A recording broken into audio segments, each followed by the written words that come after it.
resign as it's unable to manage the country. The Azimio leader further says that they don't recognize William Ruto as the president of Kenya. We as Azimio reject the 2022 election results totally. We cannot and will not recognize the Kenya Kwanza regime, and we consider the Kenya Kwanza government illegitimate. We don't recognize Mr. William Ruto as the president of Kenya. The two most critical institutions to elections in Kenya, that is the IEBC and the Supreme Court, was central to the rigging of the 2022 elections. We know that the foreign technology companies contracted by the IEBC to run the elections and print the ballots was central to the rigging of the elections. Raila, while speaking in Kamukunji grounds, further urged Kenyans to reject taxes that had resulted in increased prices of basic commodities. We reject the empty promises made and being made by the older regime. Instead, we call on Kenyans to reject the punitive older policies that are making life unbearable. Order is resorting to these policies because it was not ready and did not get any mandate to govern. 6. In particular, we call on Kenyans to resist and demand the removal of the punitive taxes that have led to punitive costs of basic products. Meanwhile, Wiper leader Kalonzo Musyoka has claimed that the country cannot be at peace where justice is elusive. Speaking at the Kamukunji grounds, Kalonzo emphasized that he cannot be moved by statements coming from the Kenya Kwanza team against Azimio's plans. Personally, I don't have another place to go home. Kenya is my home. I have the equal right to belong. Hata kama imetoka Sekuru, lakini Sekuru ni Kenya. Si namna hiyo? Kwa hivyo hakuna mtu mwenye haki ya kuchukua mamlaka na kuyatumia vibaya. Tumekuja hapa kusema consultation. Hatukuja hapa for riot. Jubilee Secretary General Jeremiah Kioni maintained that the August elections were bungled to deny Raila Odinga his win. He added that in Kirinyaga and Kiambu counties, Odinga had more votes than Ruto. Ukweli wa mambo kufikia hapa na tujamaliza kuhesabu, kura za Ombaso zilipigiwa Raila Amolo Odinga kutoka Mount Kenya, na tujamaliza kuhesabu ni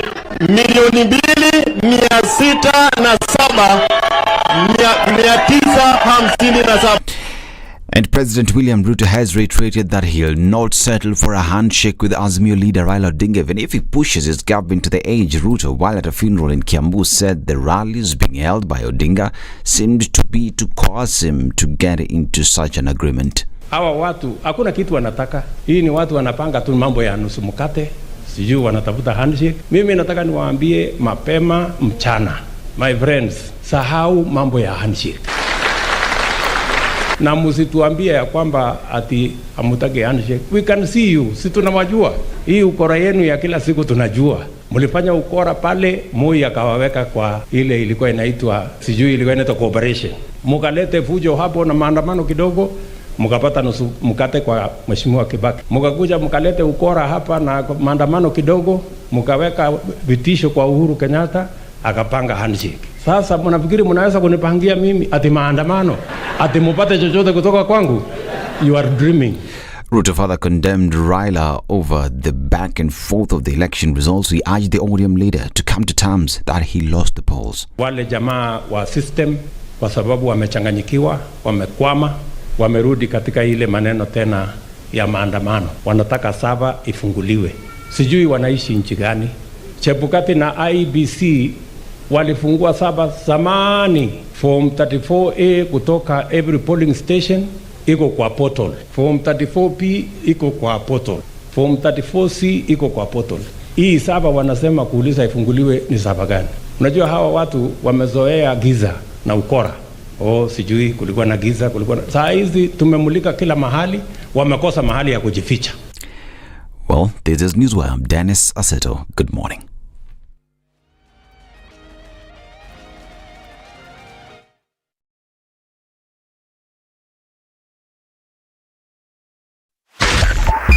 102.5 SpiceFM, Kisumu.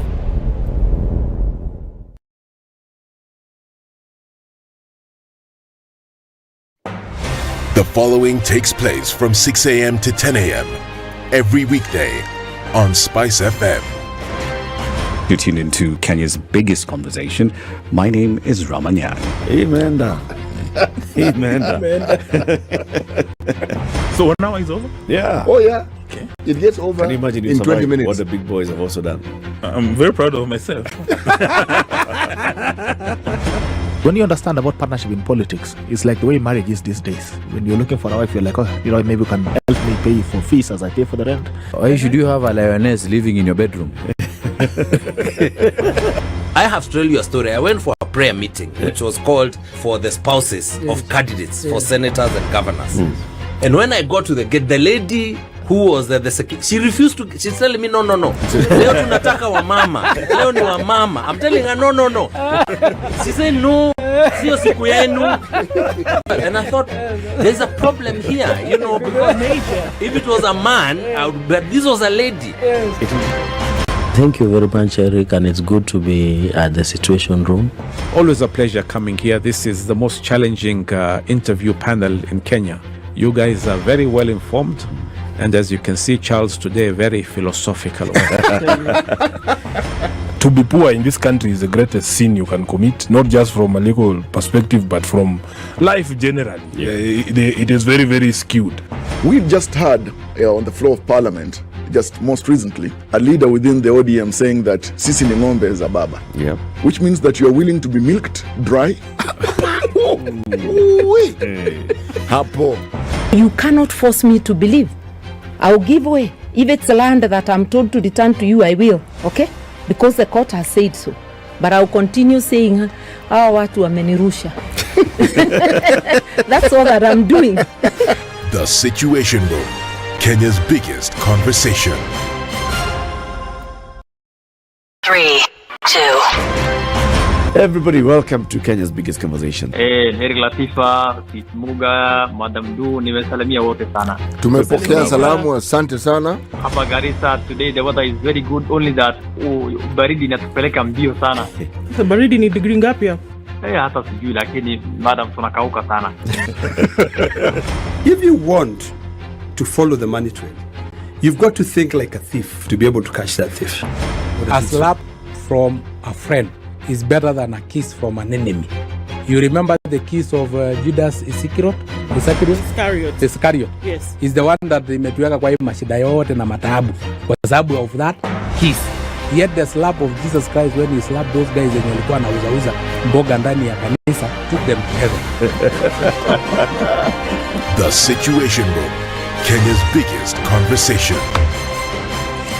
All right, what are we looking at Tuesday morning? A little bit of traffic here and there in many parts of the city. It's not too bad, and we're likely to see traffic cover as we get on later. Coming off of Thika Superhighway, it looks all right, and we're looking at a little bit of it building as you get towards the underpass at Pangani. And we're also looking at a little bit here and there on Mombasa Road as you're getting out towards the Nyeri Stadium roundabout, but you should be okay heading out after that. SpiceFM KE on Twitter, talk to us there. Let's keep things moving this Tuesday.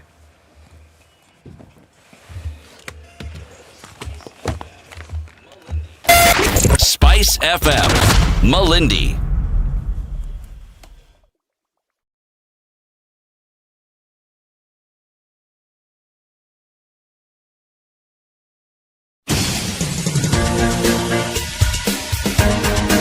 This is the Situation Room, the home of hard-hitting political commentary and penetrating insights about the state of the nation. This is a talk radio experience like no other. The Situation Room, a place for hard truths, debates, and elevated conversations. The Situation Room, witty, political, engaging, deep, controversial. In the room, we have C.T. Muga, researcher, academic, seasoned political observer, a fountain of wisdom in these politically uncertain times. Ndu Oko, Nigerian by birth, Kenyan by choice, communications expert, Pan-Africanist, a truth seeker and believer in people power, and Eric Latin, agent provocateur, the man in the chair, 24th seasoned day journalist. of January 2023. Welcome to Kenya's biggest conversation. CT, as you sit down, please switch off that thing that's behind you. And leave a note there. You want me to switch off the freezer? Okay. And leave a note there. Don't touch this. As long as I'm here, if I leave a notice, somebody will just remove the notice. I will be observing when people walk in here. When someone dares touch it, you'll not dare again thereafter. You just leave it to me. You know what you Sawa. Iko under control ile wajua. Under control. Under control. But here control pale. Pale. Very good.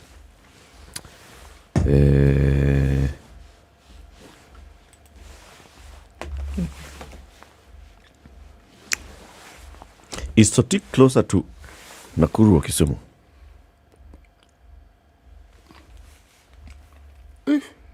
Nakuru. Nakuru. It feels like it's in the middle. Because, I'm actually looking at that distance. No, Kisumu. I think it's closer to Kisumu. Do you know where Sotik is? I've been there. Where is it? Somewhere in the How do you get valley. there? By car. How? Uliza ukajibu baba. Wewe nauliza swali. Wewe unapata jibu. All right. Nesa sawa. Hello everybody, how you doing? I'm asking that because there's somebody who's asking what's our frequency in Sotik, and I'm looking at the closer frequency to give them, either Nakuru 96.0 or Kisumu's 102.5. Try both. Exactly. Can I offer up a suggestion? Try both and see which one gets your stronger signal. Tell both. In what order? I answer Nakuru. Start with Nakuru. Because Nakuru is nearer to Nairobi than Kisumu. And try. Thereafter, try the other one. Voila. Good. Nezazawa.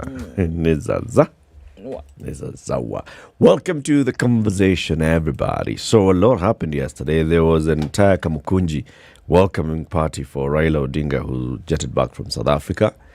And the conversation around the veracity of the KCSE results still continues.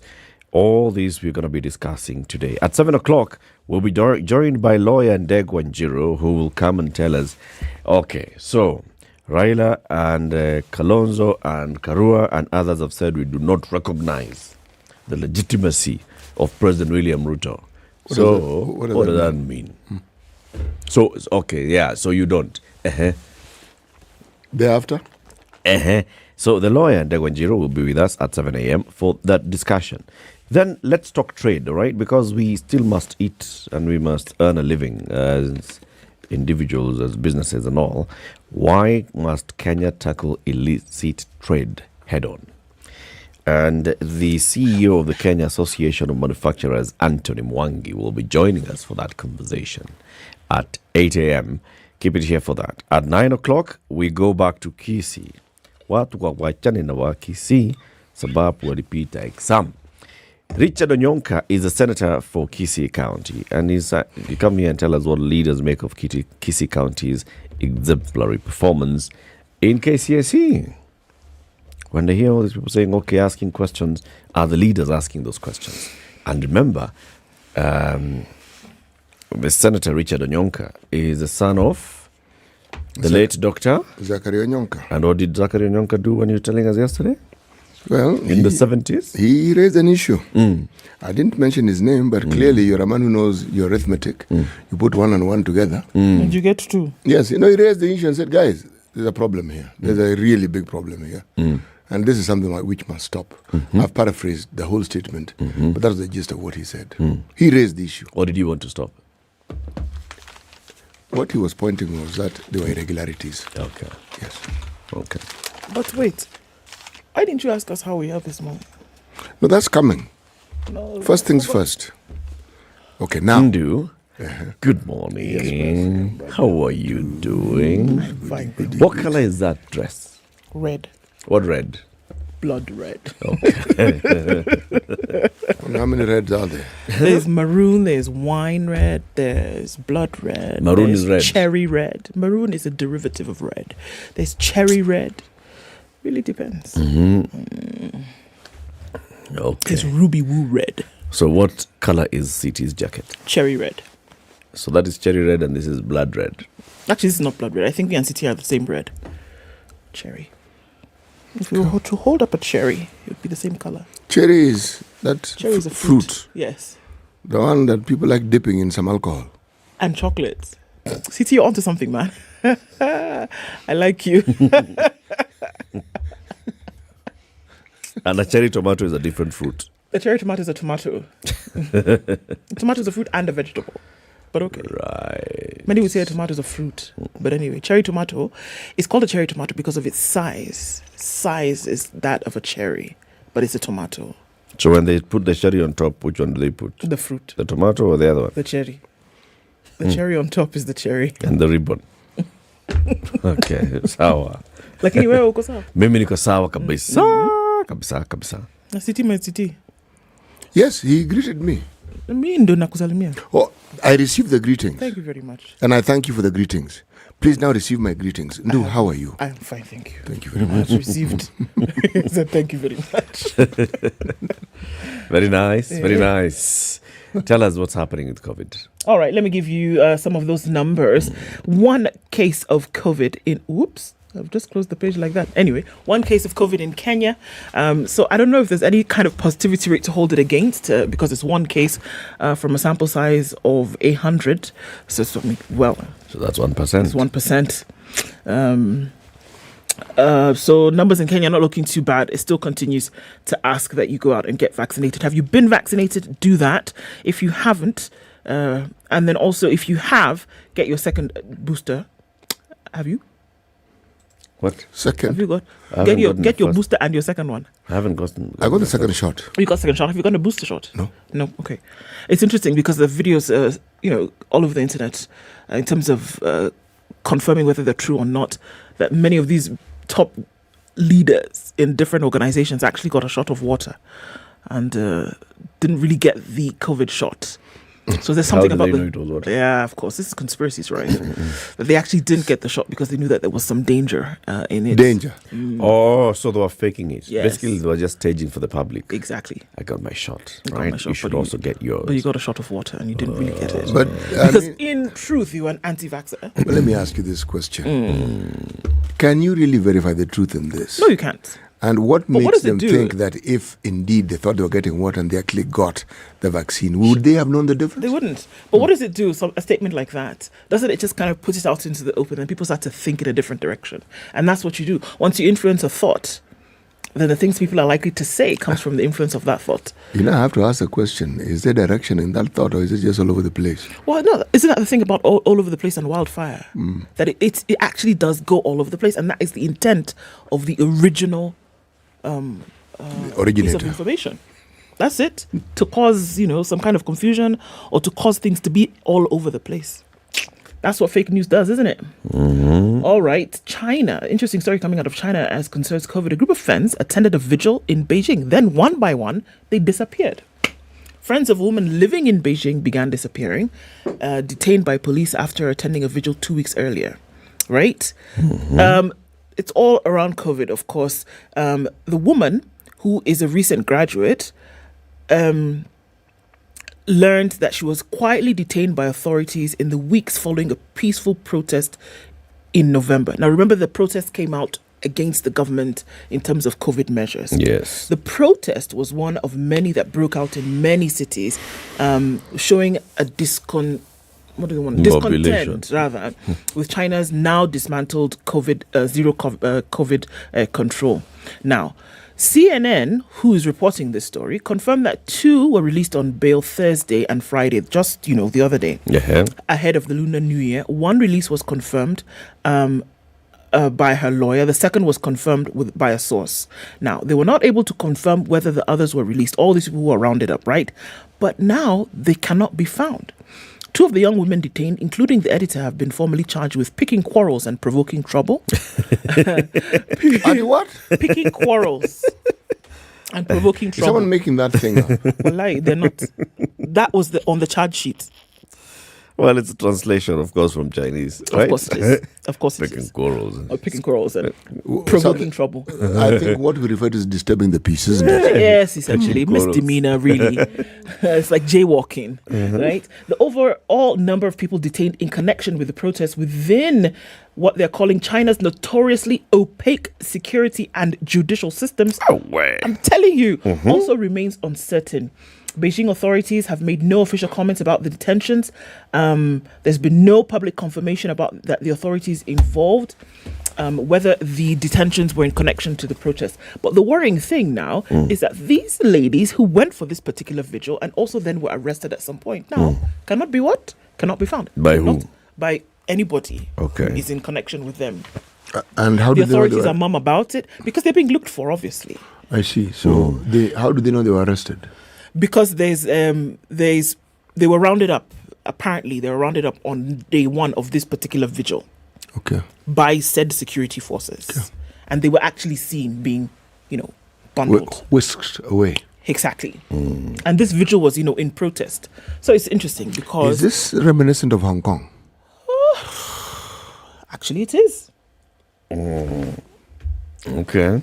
So they're trying to track them. They cannot find them. They probably do not have their mobile devices on them.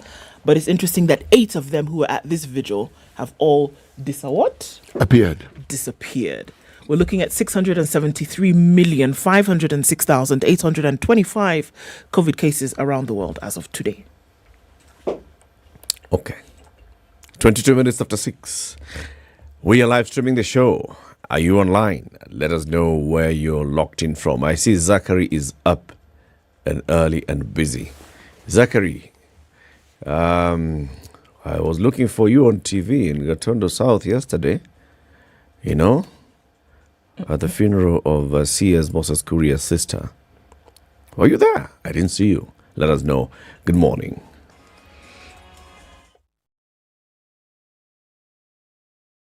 This is the Situation Room, the only way to start your day.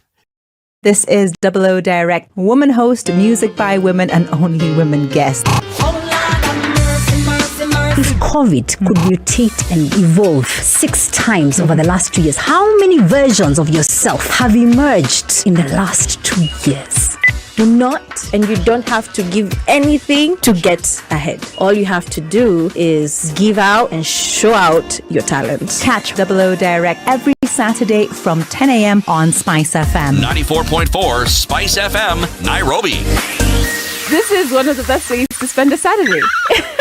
Clear conditions in Nairobi at 16, highs of 26, and we'll see highs of 28 in a cloudy Nakuru at 14. It's 10 degrees and cloudy in Nyeri, highs of 26 and lows of 10, and 12 degrees and mostly cloudy conditions in Eldoret, highs of 25 and lows of 11. 25 and partly cloudy in Mombasa, highs of 32 and lows of 25, and it'll go to highs of 31 in a partly cloudy Malindi, currently at 26. 17 and mostly clear in Kampala, highs of 26, and we'll see highs of 31 in Dar es Salaam, where it's mostly cloudy at 27. It's 14 and clear in Johannesburg. It'll go to highs of 29, and we'll see highs of 33 in a cloudy Lagos at 26. 23 and clear in Kinshasa, highs of 30 and lows of 22. It's getting colder by the day in Beijing. It's -9 and sunny. It's going to go to highs of -5 and lows of, get this, -16 today. 2 degrees and cloudy in Paris, highs of 4 and lows of 2, and it's 4 and cloudy in London. Go to highs of 6 and come down to lows of 0. It's 2 degrees and cloudy Monday night in New York. Coming into Tuesday, we'll see highs of 5 and lows of 1.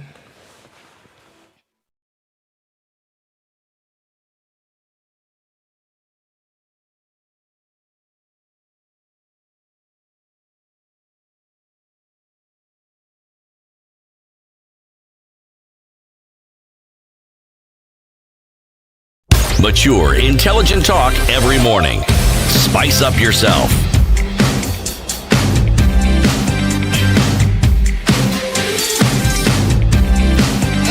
Mornings done right. 94.4 Spice. Okay, everybody online this morning.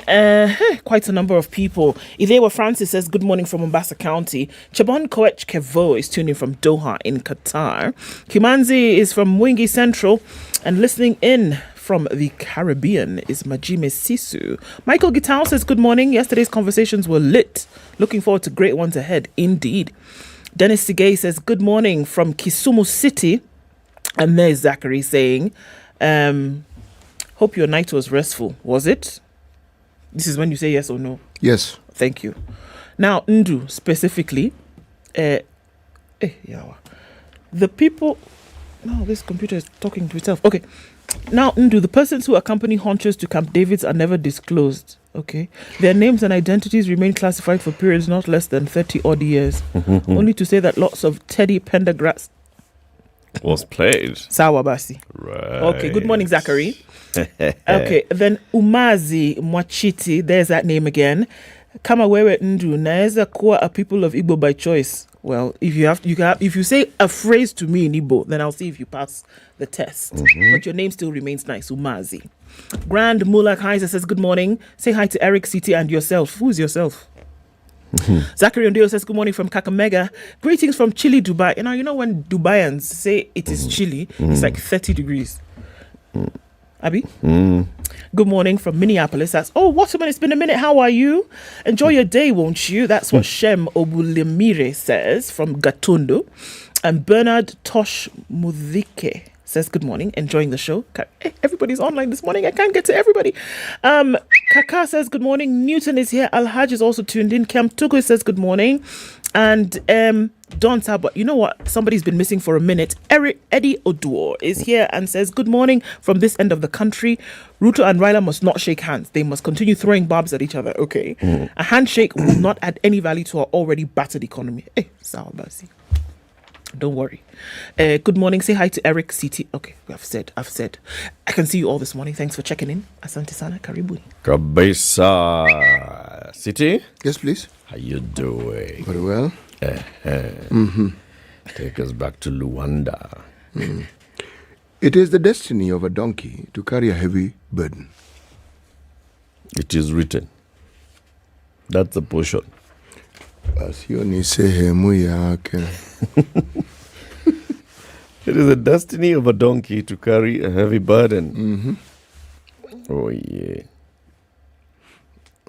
yeah. So makes one think when you look at, because I'm now looking at a donkey as a professional.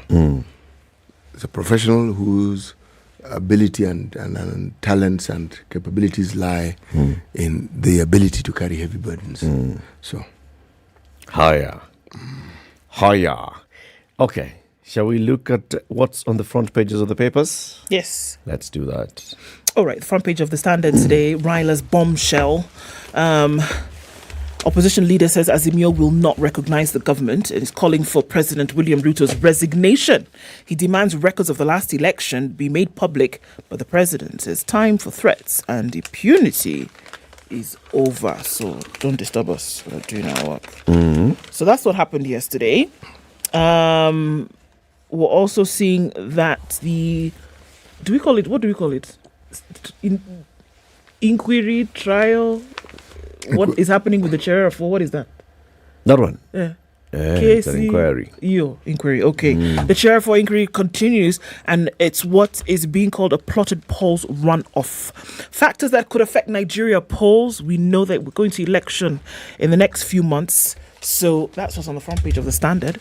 And on the Nation, if I can see it from here, a city is holding it up at me. What? Sioni. The Nation. Battle for what? So hold it up, I see. I'm doing no such thing. Why are you like this now, City? I'm not like this, I'm like that. You take the paper yourself. Suji some. I read. School. Tena mingi sana. Okay. Battle Royale is what's on the front page of the Nation. We ask our people to say no to the UDA regime. This regime and its unfortunate and unfair policies must be resisted, and the resistance starts today. Yawa. That's Raila Odinga. The President Ruto says, I want to tell them to forget any handshake. Forget it. The government is not going to be blackmailed to serve the interests of a few people and their families. It's not going to happen. Cherera 4 held secret meetings, according to Goulier. That's on the front page. Living on ARVs is a story that's being carried on the front page, rather on page 2 of The Nation. 2 young women born with the killer virus share their life experience, and why local firms may soon land 20 billion shilling state contracts. On the back page of The Nation, civil servants' house allowance increased. Do we have money? Does Kenya have money to be house allowance lazima ipeanwe bana. What do you mean? Please. Civil servant. We're still reading the headlines, aren't we? You've done the back page. I've done the back page. Hiya, what's on the Star? The Star headline: Raila breathes fire, but Ruto unshaken. Okay, hatishiki, hatinglisiki. Okay, President ndio hiyo hapa ngwingwi. President dismisses the opposition leaders' protest call as a ploy to negotiate a deal. Okay, then interesting, a top. That right-hand corner I keep talking about. That one you like? That one. Here. Stammerers in Western form support groups to create awareness. Western Kenya? Yes. Right. Okay. Then, on the side, Vanguard Africa was not involved in Raila campaigns, says Githongo. Remember that story yesterday of somebody called Jeffrey Smith, a whistleblower, think tank. Who was also in IBC. Remember that one? Okay, now one, Mr. John Githongo has waded into this conversation. And he says Vanguard was not involved in Raila campaigns. Was Githongo involved in Raila campaigns? When we look at this thing later on, we'll discover all these things. Okay.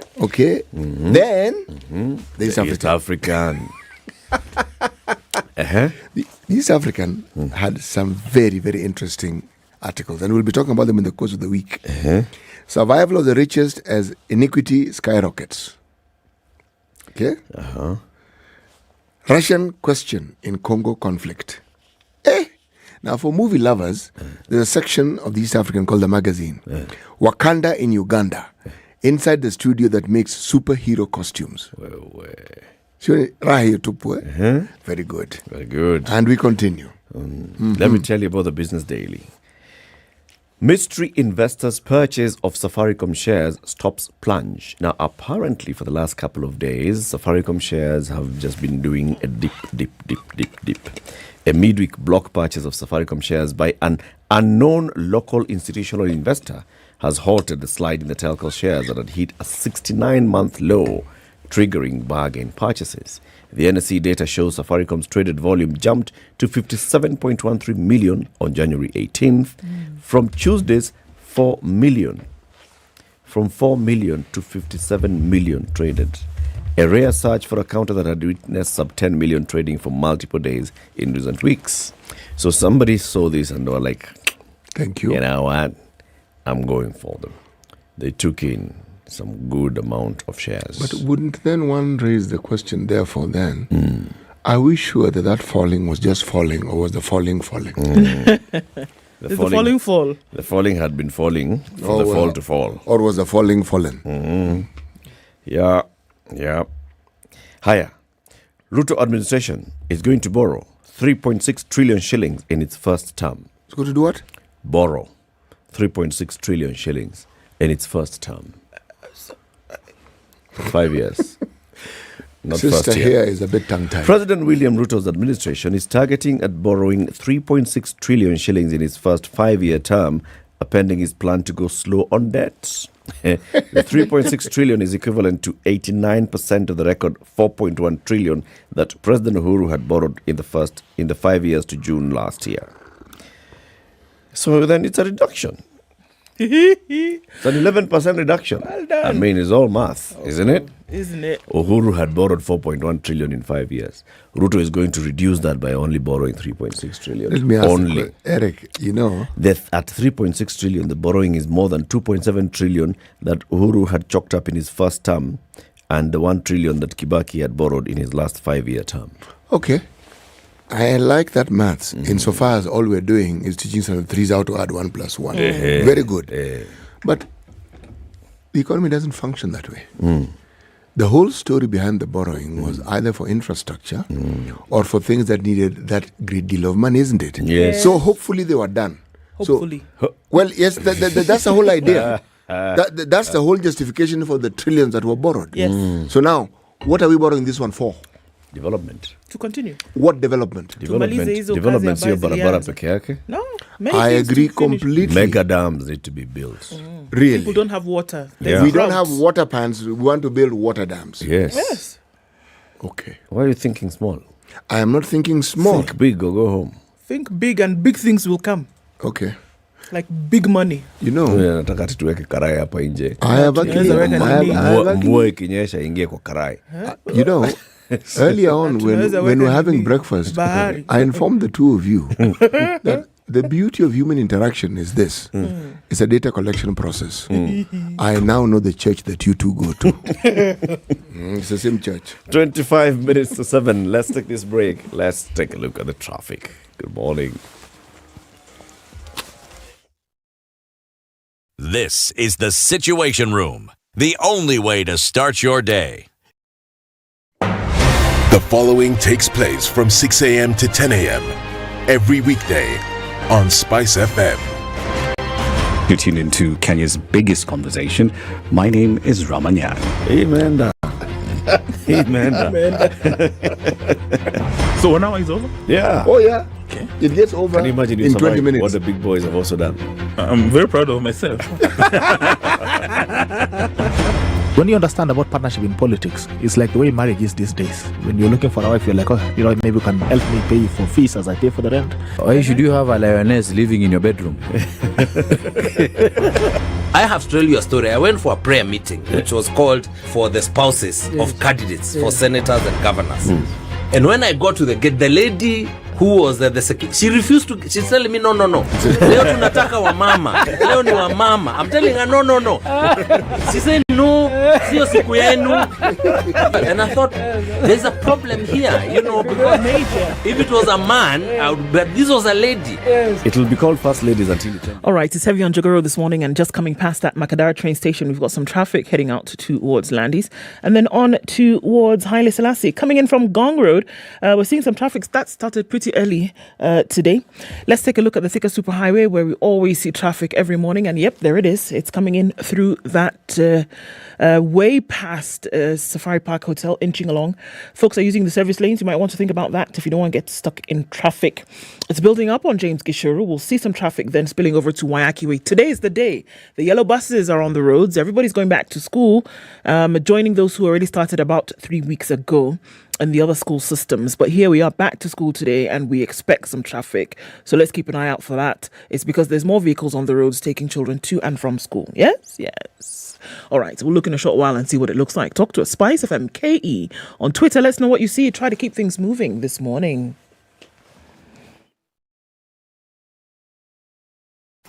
Are you ready? Spice FM. Mature, intelligent talk every morning. Spice up yourself.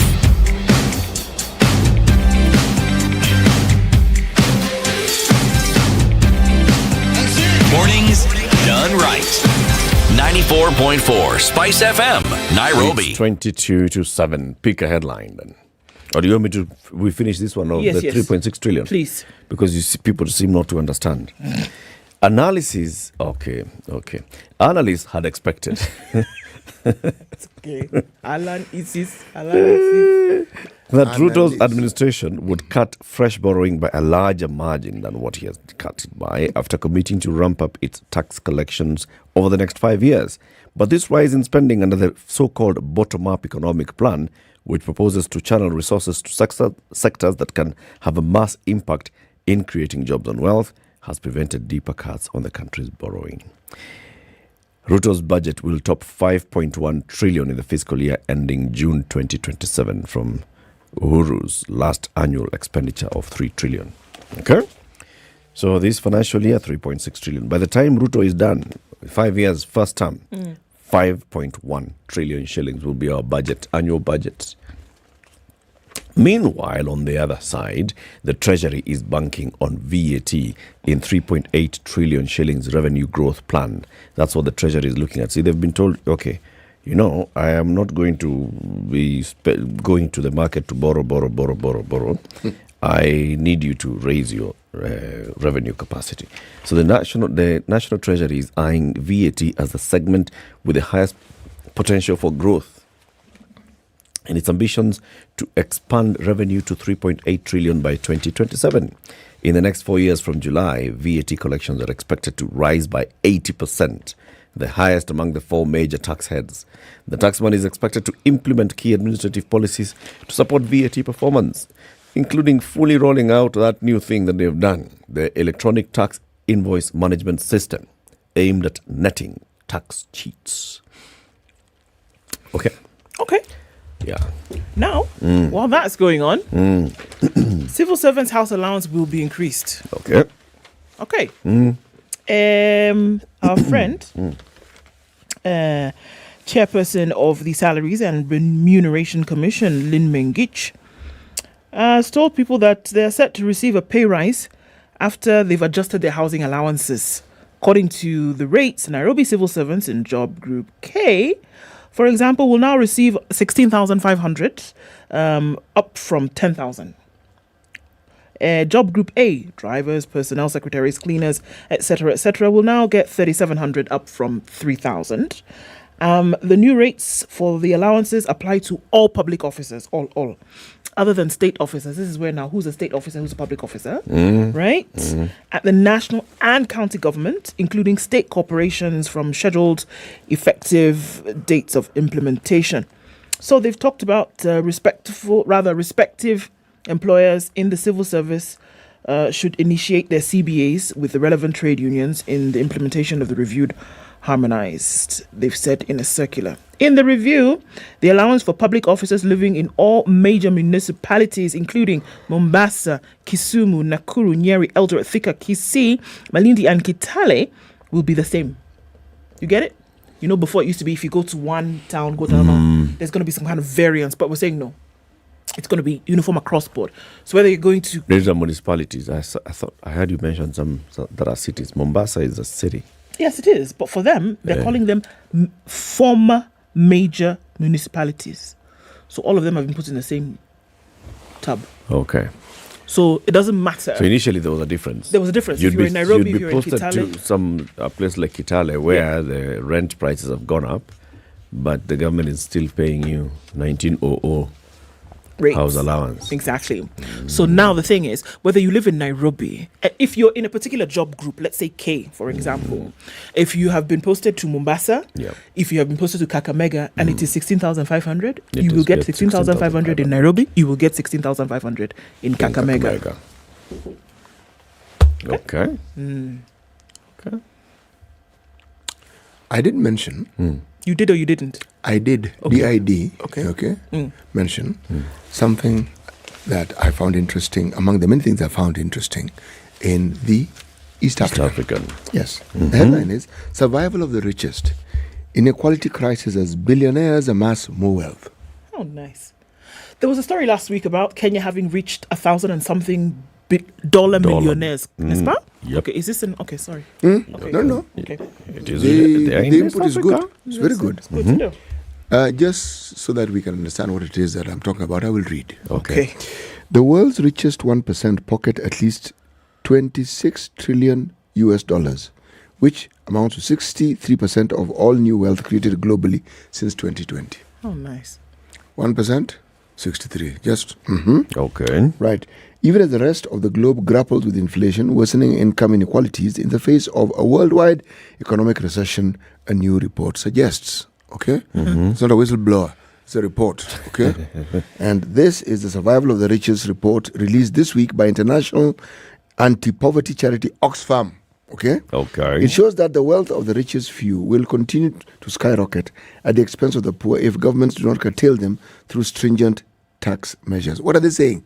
Tax the rich. Tax the rich. Yes. Kofupi. Yeah. They should not be allowed to be rich. No, by all means, be rich. Be rich, but we're going to take some of it. But we're going to take a delightful chunk of it. Yes. Your sweat notwithstanding, but you Well, can't just be rich just there by yourself. No. You be rich, it is okay. When somebody else... But you must share. Yes. has a pay as you earn of 30%. You, after a certain amount, we're taking 70. So we are Robin Hood. It was instructive that Oxfam was releasing this just before the rich people congregated in Switzerland. Yes. For the Davos talks. Yes. I wonder whether they even paid attention to it. What are we going to do to increase, equality in the world? There's a certain level Shall of we stop doing self-actualization. business? You're not bothered about some things. It's like, okay, you know how you say you've reached a certain level of wealth, then you say, okay, so now let me expand a little bit, buy a little plot here and there. Can you imagine the self-actualization that then comes when you say, now what we're focusing on is making the world Yes. a better place. Not place. your compound and your relatives, the world. Well, the honchos. you see, you've actually conquered certain territories that hitherto I mean, were beyond you. So the world. So you want to conquer the world now? Yes. Yeah. By making it a better place? Yes. By you owning it? No, by making it a better place on your terms. But before we get there, let's go to the moon first. Yeah. Let's go into space first. Yes. All right? And while we're at it, who knows? How about Mars? Who knows? So Mombasa is going to get a share of the port's revenue. Yay. This is according to Transport CS Kipchumba Murkomen, who has said a task force will be put in place to discuss the modalities that will ensure Mombasa County gets a share of the revenue generated at the port of Mombasa. The CS said the team will discuss how the county will benefit from the port without increasing the cost of using the facility and burdening importers. He was speaking in Mombasa, where he said the president had directed that they move with speed to make sure that KPA avails the much-needed funds to the county. This marks a departure from the past government's policies that rejected any attempt by the county to levy port services, claiming this will make the facility expensive for importers. The Mombasa governor, Abdul Samad Sharif Nasir, has for the last 10 years agitated for the introduction of the levies, saying the port is the biggest resource for Mombasa County. He held meetings with President Ruto and his deputy Rigathi Gachagua to discuss the development of Mombasa and ways to unlock the impasse on the sharing of port revenue. Now, what have they been told? I will constitute a task force very soon. Very, very soon. Yeah, the way it continues. Every time we talk about the wars that we encounter in this country, we look at the continent. The country of Egypt is facing problems that they have not seen in the last 5 years. It goes beyond that. Yes. And the headline, again, in East African is, why Egyptians are being told to eat chicken feet. Chicken feed? Feet claws. Oh. They're being told. Yes, they're being told. Okay. It's a delicacy in some parts of the world, but all right. Yes. So as are entrails. In Egypt, chicken feet are the cheapest meat items, considered animal waste rather than food, in a country where 30% of the population is below the poverty line. Okay. The Arab world's most populous nation is suffering a record currency crisis, and the worst inflation in 5 years, making food so expensive that many Egyptians can no longer afford chicken, a dietary staple. Okay? Now, this soaring costs has prompted the National Institute for Nutrition to call on people to switch to eating chicken feet. Are you looking for protein-rich food, alternatives that can save your budget? Stop throwing those things away. Eat them. Yes. Or make soup. And if you're in Kenya, just do a combo. Mashakura. Wow. The thing is... What is the reaction of the people? They're saying, I will not read, but I will just tell you. What they're saying is that if you go further into the story, you'll find that the Egyptian government has actually mirrored what we've seen in Kenya. Huge infrastructure projects. Massive. Okay. They've even built a nice new city with a huge military bases, which they say is even bigger than the Pentagon. All right. Okay. Tallest building in Africa. Right. Now, the problem with that is, against the background of the poverty, they're saying if this continues, and given Egypt's history, they are going to have a problem. Peter Umana. Yes, they will have a problem. people will not sit back and put up with it. At some point, they're going to start protesting. Yes, that's what they say. But why can't they eat the chicken feet anyway? What's wrong? I mean, there's kichwa, migu, you throw them away. Now, you see, and the entrails as well. And yet you consider chicken your delicacy. How is it a delicacy if you're not eating everything? It's a news item, maybe for someone who does not understand, or, in this modern day and age, we have children who do not know that chicken is not wings and breasts. And thighs. Yes. The chicken they see running around, that's a pet. Okay. For real. Yes, it's I have a neighbor who's got a pet chicken. Yes.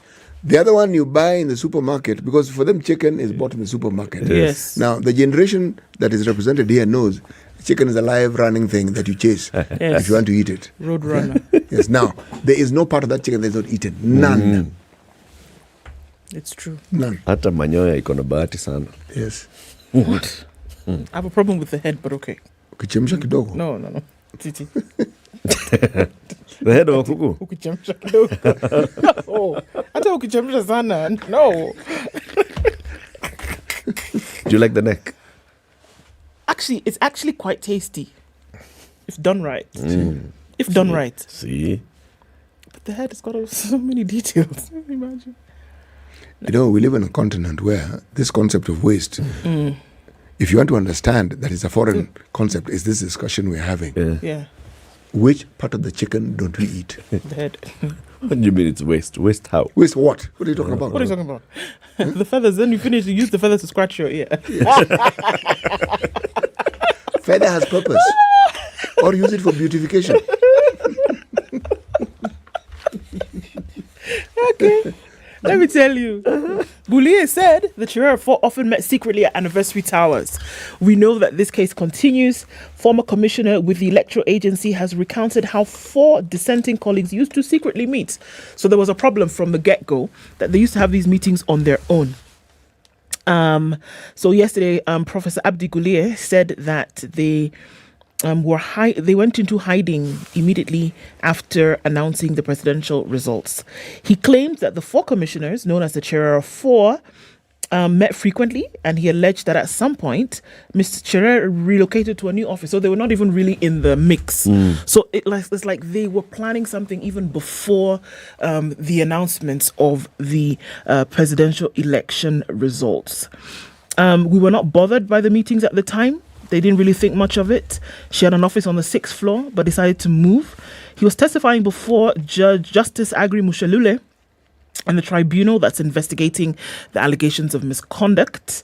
He added that the press conference showed that there were other games at play and that the other commissioners were not aware of. This is now the press conference that was held at the Serena Hotel on the day of the announcement of the results at Bomas. So for them, it was not just about the presidential results. It was something else that was afoot, according to him. All right. He also went on to say that it looked like something that had been prearranged. I mean, how do you come from Bomas to Serena to a ready podium and journalists are already in attendance? It was prearranged, according to Professor Guliye. He said they were part of the verification process all through. And that's why they were all shocked that they started disowning the results at Serena. We were all working together, and then suddenly you have a press conference, different location, folks are ready to hear you out. They were all very surprised at this behavior by these fellas. So they're saying that such a discussion was not welcome at the time. They didn't even understand what was going on. So they are just as confused as Kenyans. They are also sitting and looking and wondering, what's really going on here? What is happening? Yeah. So he claims that Masit specifically said the sentiments by the NTSA. Remember, NTSA had said at some point that they did not want the results to be announced until certain things had been verified. Yes. So now he went on to say that she, at the time, Masit had said that they needed verification of what NTSA was saying. So they wanted everything to be on hold. So even they at that point were wondering, why is Masit saying these things that she's saying? We've done all this work, we have finished. Then now you want to take us back. Why are you doing this? So they were all really wondering, what's going on? The way we were all sitting here wondering, they were also wondering. So they are like us, So this Meanwhile, is Whistleblower saying something totally different, Okay. So Goulier was before the tribunal yesterday, and he's saying, look, they really acted in a way that we don't understand. We really don't understand. Today, Chepkati will be there before the tribunal, testifying. Okay, let them be done with the cycle. We move on. Freedom has come, and this time again for former NHIF boss Geoffrey Mwangi, who is now a free man after the court agreed to the state's application to drop 1.1 billion shilling graft charges that he was facing. One person facing graft charges of $1 billion. 1 billion. The DPP had applied to drop the charges on the grounds that he had no evidence against the former CEO. It's the second time the DPP is dropping charges in this particular case. The first one was a dropping of charges against WebTribe Company and its director Danson Mushemi, who had been charged together with Mwangi. Following WebTribe's withdrawal, Mwangi filed a case before the Anti-Corruption Court, his main contention being that since the case against the technology firm had collapsed, then surely, how could accusations against him hold any water? The charges were hinged on the state's claim against WebTribe. Justice Esther Maina, however, disagreed with him, but yesterday, Milimani Senior Principal Magistrate Victor Wakumile said, Mwangi, just go home. According to Wakumile, the DPP had given enough reasons to have the former NHIF boss case discharged. The magistrate, while delivering the ruling, where the other suspects too were in court, gave the prosecution side 15 days to review the entire file and inform the court on the way forward. So Mwangi had been charged alongside 20 others in 2018. Among those charged with him was the former CEO Simon Kirigoti, NHIF Audit Committee members Mudzon Zili, Yusuf Ibrahim, Eli Nyaim, Danson Mushemi and his company WebTribe. In 2021, the DPP withdrew charges against Mushemi, WebTribe and Robert Mureithi. Mushemi was turned into a state witness. His reason for turning Mushemi as a witness, as the DPP told the court, was because he found no wrongdoing on the part of WebTribe. And it goes on and it goes on. Now that entire case has collapsed. It's gone. There's nothing. What? How many more of these cases do we expect to hear? All the cases where the DPP has no evidence will collapse. And it seems to be there are many. Yeah. Why did they take the person to court in the first place then? What were they taking? What was the premise of taking this person to court? They had sufficient grounds to believe that there would be evidence. At the time, to believe that there would be evidence. Do you know what this does for me? Unfortunately, it leaves a mark on the image of the ODPP. Yeah. It really does. Because the question has to be, what were you doing when you brought these people before the court with charges in the first place? Why did you then, why were we an audience to this? Why did it need to happen then? And then you also cannot run away from the besmirching that would be, well, okay, maybe the administration of the day is leaning on you with a certain weight to make you do this. So that's why we created an independent office, isn't it? Surely. Yep. You see, if we had never spoken to the DPP, I'd have very many questions. These very questions have been asked in this very room. These cases that you have taken to court, are you certain? The DPP has more than one occasion said, it is solid. We have the evidence. It is solid. So at what point did it liquefy? When Kinoti left. Kinoti didn't leave. Kinoti was left. Kinoti went with the solid. You went with the solid, did he? Okay. But it really does leave a negative... Leaves a bad taste in the mouth. Yeah, especially the number of cases. Yeah. And in the time that they're coming. He's got the leeway to apply for withdrawal, to terminate, to start or terminate prosecution at any point. That's okay. But just look at the time that we're talking about. Yeah. From September until today, has there been anything else that has come out of his mouth apart from we're letting these cases go? And the number. Anything else that has come out of his mouth? Anything.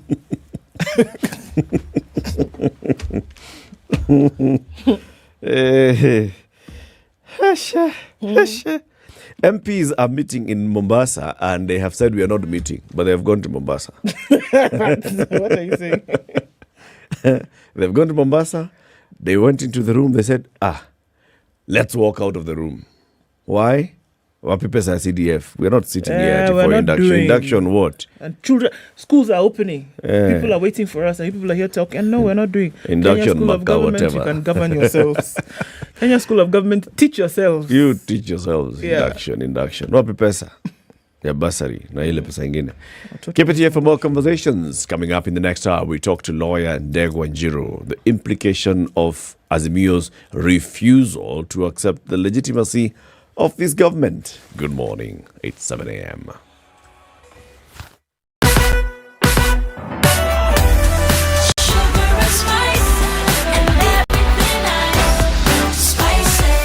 Spice up your life.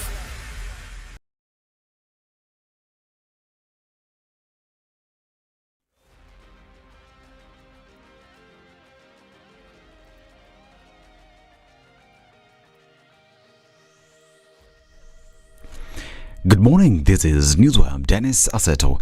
Azimio leader Raila Odinga says that due to revelations by the IEBC whistleblower, the Kenya Kwanza government should resign as it's unable to manage the country. The Azimio leader further says that they don't recognize William Ruto as the president of Kenya. We as Azimio reject the 2022 election result totally. We cannot and will not recognize the Kenya Kwanza regime, and we consider the Kenya Kwanza government illegitimate. We don't recognize Mr. William Ruto as the president of Kenya. The two most critical institutions to elections in Kenya, that is the IEBC and the Supreme Court, was central to the rigging of the 2022 elections. We know that the foreign technology companies contracted by the IEBC to run the elections and print the ballots was central to the rigging of the elections.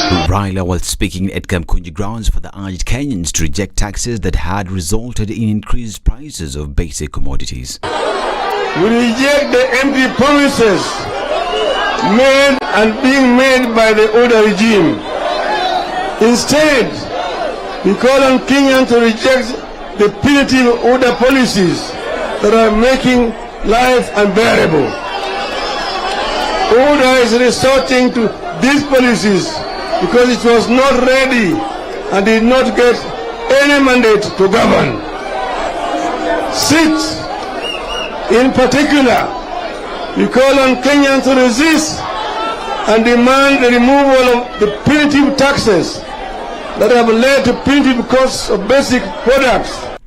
And Wiper leader Kalonzo Musyoka has claimed that the country cannot be at peace where justice is elusive. Speaking at Kamukunji grounds, Kalonzo emphasized that he cannot be moved by statements coming from the Kenya Kwanza team against Azimio plans. Personally, I don't have another place to call home. Kenya is my home. I have the equal right to belong. Hata kama imetoka Sekuru, lakini Sekuru ni Kenya. Si namna hiyo? Kwa hivyo hakuna mtu mwenye haki ya kuchukua mamlaka na kuyatumia vibaya. Tumekuja hapa kusema consultation. Hatukuja hapa for riot. And the Jubilee Secretary General Jeremiah Kioni maintained that the August elections are bungled to deny Raila Odinga his win. He added that in Kirinyaga and Kiambu counties, Odinga had more votes than President William Ruto. Ukweli wa mambo kufikia hapa na tujamaliza kuhesabu, kura za Ombaso zilipigiwa Raila Amolo Odinga kutoka Mount Kenya, na tujamaliza kuhesabu ni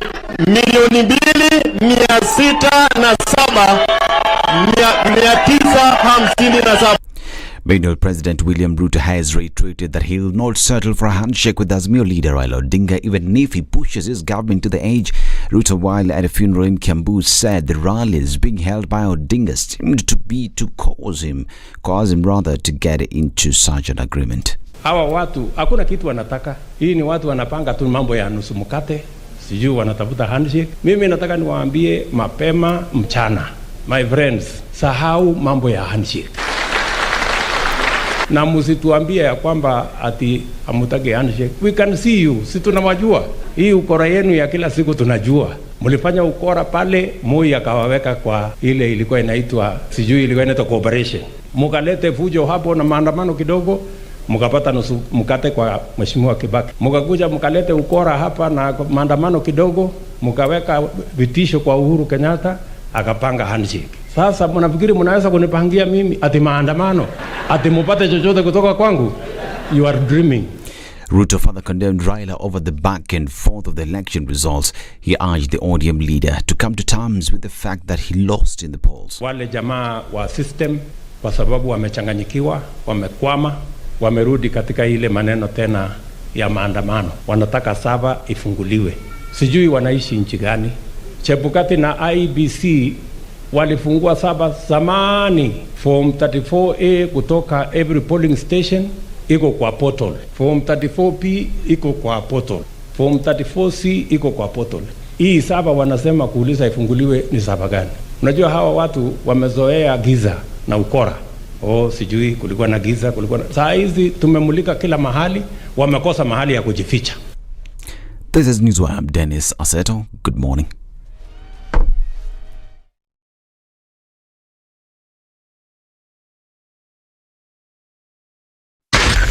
SpiceFM, Nakuru.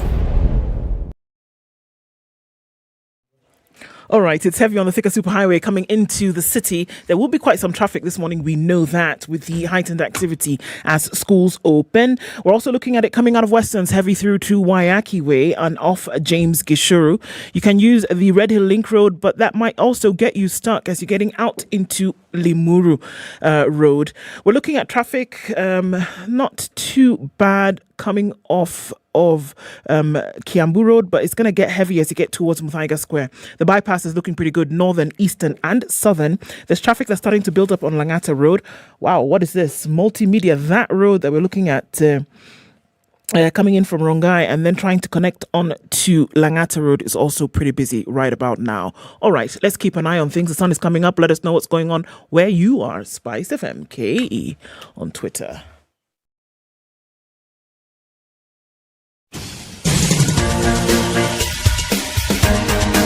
This is The Situation Room, the home of hard-hitting political commentary and penetrating insights about the state of the nation. This is a talk radio experience like no other. The Situation Room, a place for hard truths, debates, and elevated conversations. The Situation Room, witty, political, engaging, deep, controversial. In the room, we have C.T. Muga, researcher, academic, seasoned political observer, a fountain of wisdom in these politically uncertain times. Ndu Oko, Nigerian by birth, Kenyan by choice, communications expert, Pan-Africanist, a truth seeker and believer in people power, and Eric Latin, agent provocateur, the man in the chair, seasoned journalist, news hound, a man who believes in punching up, not down.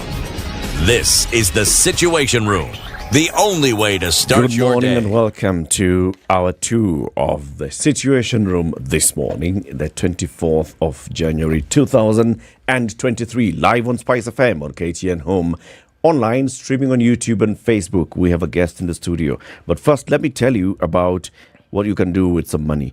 So you pay rent of between 20,000 shillings and 60,000 shillings a month, and you're somewhere around Nairobi, okay? And you'd like to own your own home, okay?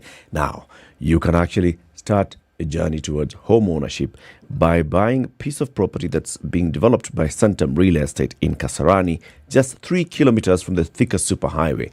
When you get to TRM and then you branch off on Wiki Road, just 3 kilometers from the superhighway, you get into the Elma Apartments being developed by Centum Real Estate. Beautiful apartments. It's gated estate, usable rooftop for you to relax on, a mini soccer pitch, tennis court, ample parking. There's treated water 24/7. Now in Nairobi, when you hear someone saying water available, and then treated water available, and then 24/7, now that's a place to go to. There's power backup. Hey, in this country, there's power backup. It's a country place to go to. There's a green courtyard. In this Nairobi, the word green, this is a place to go to. It's a convenience retail store within the same complex. What more do you want? All you need to do is put up a deposit of 250,000 shillings, pay the rest in flexible installments or you can finance from your SACCO or your bank. You want to get more information? Text the word ELMER, ELMER, and send to 22365. ELMER 22365. The ELMER apartment by Centum Real Estate in Kasarani, Nairobi. Constitutional lawyer Ndegwa Njiro is our guest this morning. How we welcome him is by giving him the day's proverb. Okay. That's your cue. That's your cue, City. That's my cue. I'm just taking a deep breath. It is the destiny of the donkey to carry a heavy load. Is the destiny of a donkey? Is it? Okay. It is the destiny of the donkey to carry a heavy load. Yes. You see, one of the questions that would be asked in this day and age in Kenya, is it the donkey's passion? Does the donkey have a passion for carrying for this? For a heavy load? Yes. If it doesn't, shauri yake. Well, it appears so. That's the donkey's shauri. That is the donkey's shauri, as you correctly put it. It's a donkey's portion. Muzigo muzito. Sehemu yake. Yeah, ndio hiyo. You know, this proverb is very interesting because we have always had a saying that punda amechoka in this country. Yes. So I don't know whether this load that CT speaks about and this proverb, perhaps, where does this proverb come from? Is it Kenya, Nigeria? It's Angola. Angola, right? Yeah. So it looks like we're in that state of punda amechoka tena. And in this country, there are so many things that zinachokesha punda. Although the destiny of the punda seems to be having a predetermined destiny. Some of these destinies that the punda is suffering is because of failure to make the concrete and precise choices. That is why punda anachokesha na hizi mizigo sana. Punda alienda kwa the wrong house. Even when you want to give a route that might want to liberate this donkey from this load, you'll still find the donkey milling around the same road. It doesn't want to go far away from the load. Yes. It just wants to be there. That's the destiny of the punda. I don't know what city's view. You've come in bullish this morning. So at times you might not even want to sympathize with this punda because the punda does not even want to make the choice of the load that it wants to carry. Can it make a choice, really? It depends on whether we are talking about the 21st century punda or the 20th century punda. Yes. Or the biblical punda. Or the biblical punda. Okay. You know, punda is a very interesting animal. Sometimes I hear from them that preach from to the us. Punda? No, from them that preach to us. That there was a certain man who was going to destroy the people of God. Yes. And this guy was so blind that he could not even see God. The only person who saved this man was a punda. The only person. So it looks to even be having some. That was called Balaam. Yes. Balaam, sometimes it looks like even this punda can have some spiritual inspirations. So it may be necessary then to listen to him sometimes. To the punda. Okay. All right. Okay. Yeah. Degwa, yes. Were you in Kamukunji yesterday? I wasn't in Kamukunji. You've come in here this morning carrying the Constitution. Yes. I don't know you're carrying. Hey. I was not in Kamukunji physically, but I was in Kamukunji spiritually and mentally. Yes. Why? Because Kamukunji belongs to them that believes in the process of change. Kamukunji belongs to them that believes in the process of reforms. Kamukunji is historical in the sense that whoever wants to see the light as the donkey did might then have to revisit Kamukunji. It has always been the moral compass and the political compass for this country. And so it is not amazing that there are some people who do not appreciate it. And the only thing that they can do is to issue threats that thou shalt not make an attempt to go to Kamukunji. The Kamukunji is historical, and there are them that have never stepped their foot in that particular field. When you go to Kamukunji, you get baptism by fire. That is why Nkrumah was saying, seek ye thee the political kingdom first.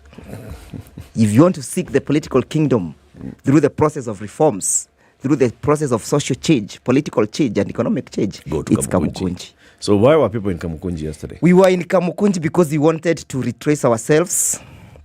We wanted to do a self-introspection. We wanted to redirect ourselves as to where we want to be. We wanted to remind ourselves where we have come from, and also do some audit whether we have actually achieved that which we have always aimed to achieve. You know, Kamukunji is where the whole process of reform was consummated. And upon that consummation, we have always been having some stillbirth. Sometimes we have the baby has refused to be born. You know, we wanted to redirect ourselves by going to Kamukunji. We wanted to take from the well of wisdom and the fountain of knowledge and the fountain of reforms. What reform do you want now? There are so many reforms that this country needs. And one of the reforms that we need is to restructure and redirect our thinking. Because if we do not emancipate ourselves and view and visualize the kind of the country that we have or we want to have, then all the proposed changes in this constitution that have come with this morning will never be realized. I hear you, and I hear the words that you're speaking, Yes. Zegwa, but I have to ask, so what are we talking about here? So, okay, come to Kamukunji to do an audit of what has happened over time. Yes. Come to Kamukunji to then get back on course. So then what was realized at the end of the day? So what then have you said? What beyond what we hear of, we're Yes. rejecting the administration and all of this, what then has come about? And that question of reforms, what are we saying? You see, the question of the pronouncement of we do not recognize this regime, of course, it has got some reasoning behind it. Whether the regime that we are saying we do not recognize was yielded by the process that we all contemplated in the Constitution. To the extent that then you realize that the process was not duly followed, then the conclusion is that any regime that comes into place or any office that is established outside the confinement of this constitution, then you have no reason to recognize it. But So, surely. yes? Yes, because if you look at Article 3 is very clear that we will not form government. And may I just read it so that we can... Please read it. We can have we can have some kind of... it says... It's Article 3 of the Constitution Every person of has an Kenya, obligation right? to respect, uphold, and define the Constitution. Any attempt to establish government otherwise than in accordance with this Constitution is unlawful. Okay. Any attempt to do what? To establish government Okay. other than contemplated... other than the process is contemplated in this constitution is unlawful. One of the process contemplated in this constitution is that government shall be established through the process of a free, fair, verifiable, accurate, transparent, and accountable election. And what's the threshold for that? Um, Free, fair, verifiable, you see, transparent. Visible, yes. We have always had a problem for that. Even the Supreme Court itself has not been able to establish the parameters for what do you look at when you want to evaluate whether the process is accurate, is verifiable. If you remember in 2017, when Chief Justice Maraga and the court nullified the elections, so the test for that nullification was whether the election followed the process. So the court said that we are not just looking at the numbers here. We're also looking at the process that yielded those numbers. So the question as to what amounts to the parameters that I've just mentioned is very fluid. And this Supreme Court, in this case for 2022, the Supreme Court shied away from giving us a direction. So, but if direction had been given previously, yes, or you're saying the direction which was given previously was unclear. You see, it depends on case-to-case basis. At that particular time, the issues that were being questioned was the process. In this Supreme Court case, 2022, we were questioning the process and we were questioning the numbers. Okay. But you can see. And you went to court with your grounds for we went to questioning court, of course. The process, yes, and the numbers. Yes. Let's first of all agree that by going to court, you were exercising your right within the Constitution. That's correct. Right? Yes. And the Constitution recognizes that particular court, not the magistracy, Yes. not a high court, Yes, yes, not the Supreme the Court. Environment That's and Land correct. Court, but the Supreme Court. That's correct. As the only place Yes. where you take such a dispute. That's correct. Okay? Now you went there before the court with boxes, truckload of information Yes. to show the court why the process and the numbers are questionable. Exactly. I twende from there. Now you see, when we went to that court, Latif, we had the honest belief that the court will rise up to the occasion and be an impartial court. But we realized that we are looking at a court that was part and parcel of the extension of the regime that they were seeking to establish. At what point did you realize this? Even during the proceedings. And what was it came out very clearly. Well, no. I mean, what you're saying, I hear, but you see, you are an officer of the court. Yes. Okay?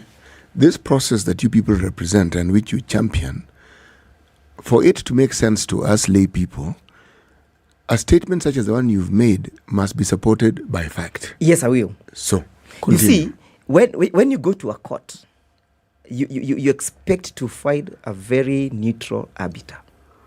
An arbiter that will not single out one party, focus on that particular party, isolate that party, and make that party the object of the proceedings. What happened in the Supreme Court, and we all heard it, is that the Chief Justice was out to indicate and to show to the whole and sundry, like the people who went before her seeking justice were wrong, and they made the wrong choice. Why? Because of the choice of the words that were used during the delivery of that judgment. You know, this was a hot air, this was a wild goose chase, even going to an extent, city, of singling out advocates appearing before them and castigating them. You see, what the court was telling us is, you guys should not have come here in the first instance. You guys, don't you ever come here again. What that judgment did, and most importantly, the language of the delivery of that judgment did, is to tell Kenyans that whenever you have an issue like that one again, don't approach us. Look for other means and ways to sort out your political troubles. Dego. And the good thing is it the first time that a judicial officer has used strong words against parties appearing before them?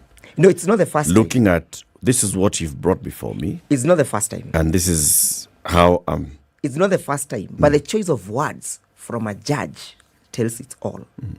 You see, when we enacted the new constitution, and Kenyans must remember this, we created an organ that was called Judges and Magistrates Vetting Boards.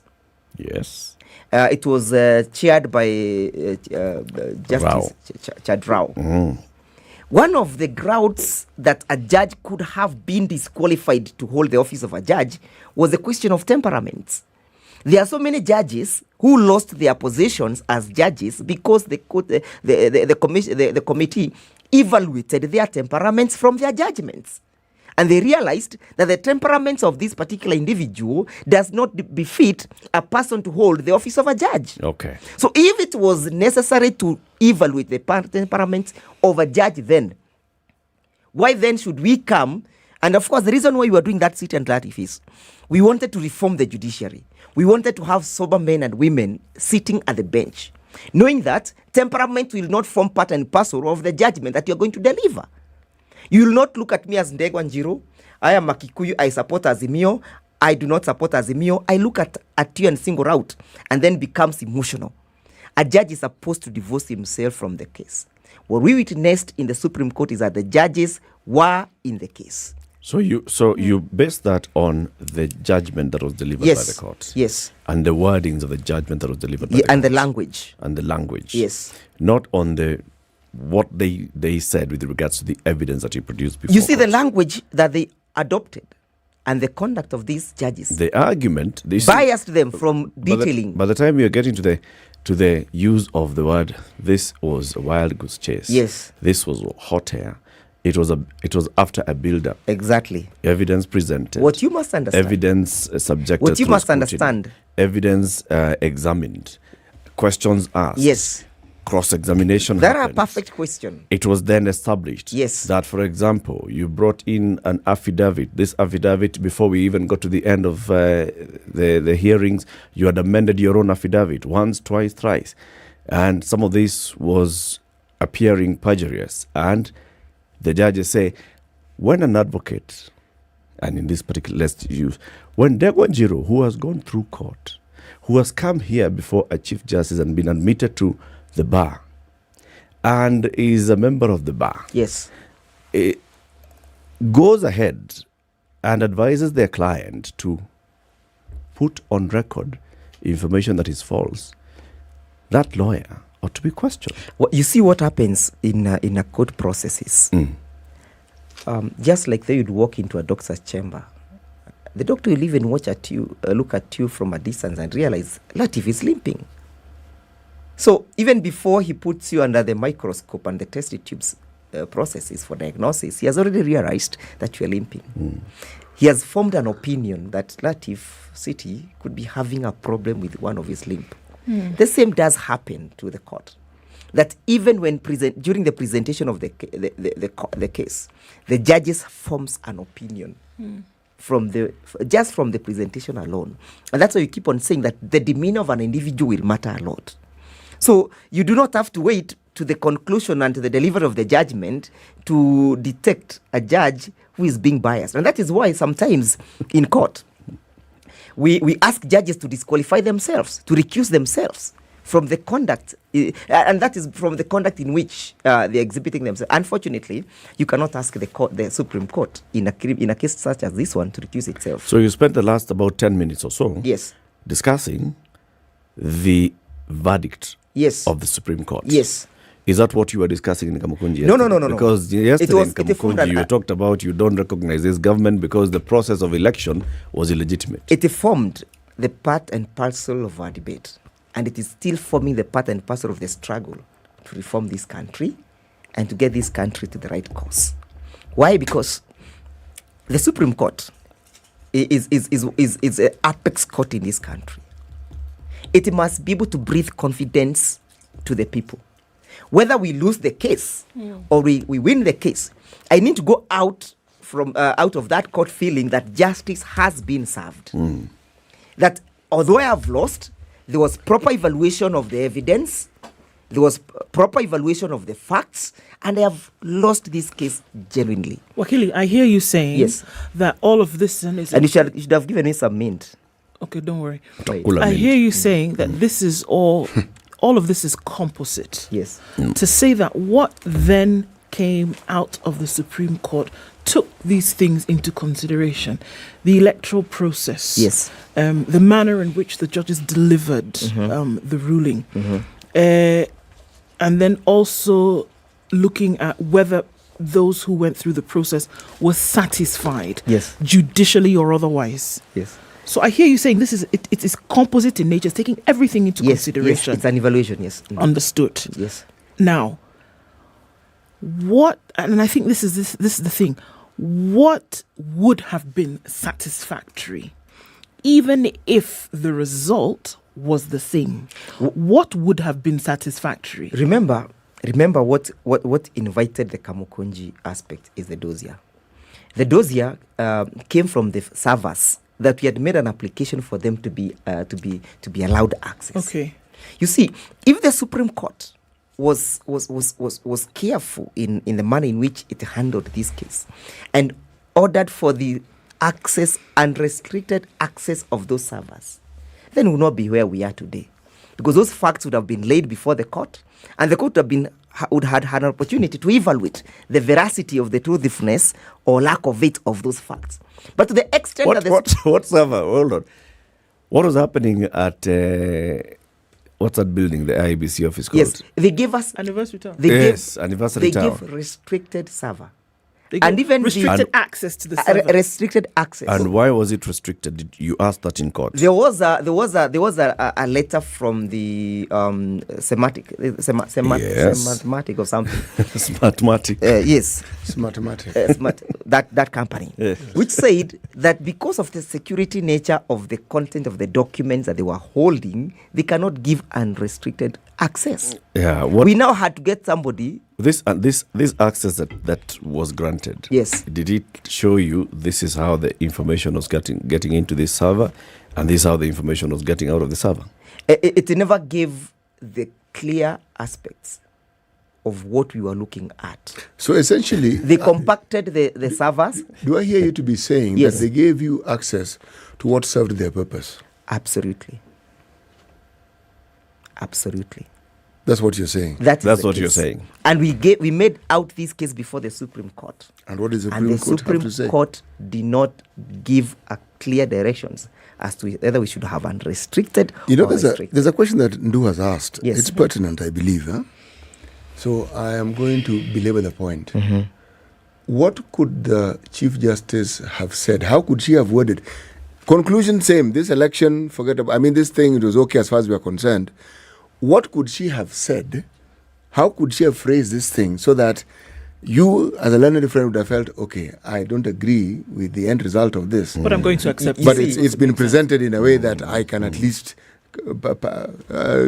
accommodate. You see, when the Chief Justice came to deliver the unanimous decision of the Supreme Court, they avoided giving us a precise analysis of the facts as to the case that had been presented. They instead went further to just punch holes to the Azimio's case. You see, anybody who walked out of that case, that court, we all said, okay, that's the decision of the court. We respect it, but we don't agree with it. And that's what has culminated into these processes of saying we now do not recognize this government. They gave the full judgment. Yes. Later. Yes, and I've read it. You've read it. Yes. Are you saying that in that full judgment they have not given you reasons that why judgment is they not one disagreed that with can, them? that judgment is not one that can be relied upon by other jurisdictions. Okay. And you know, so Supreme in a Court- case where you as a lawyer, you look at what has come out of the court and you disagree. Yes. What do you do? I'm supposed to go for appeal, but unfortunately, this is the apex court. Okay. You can't appeal. Okay.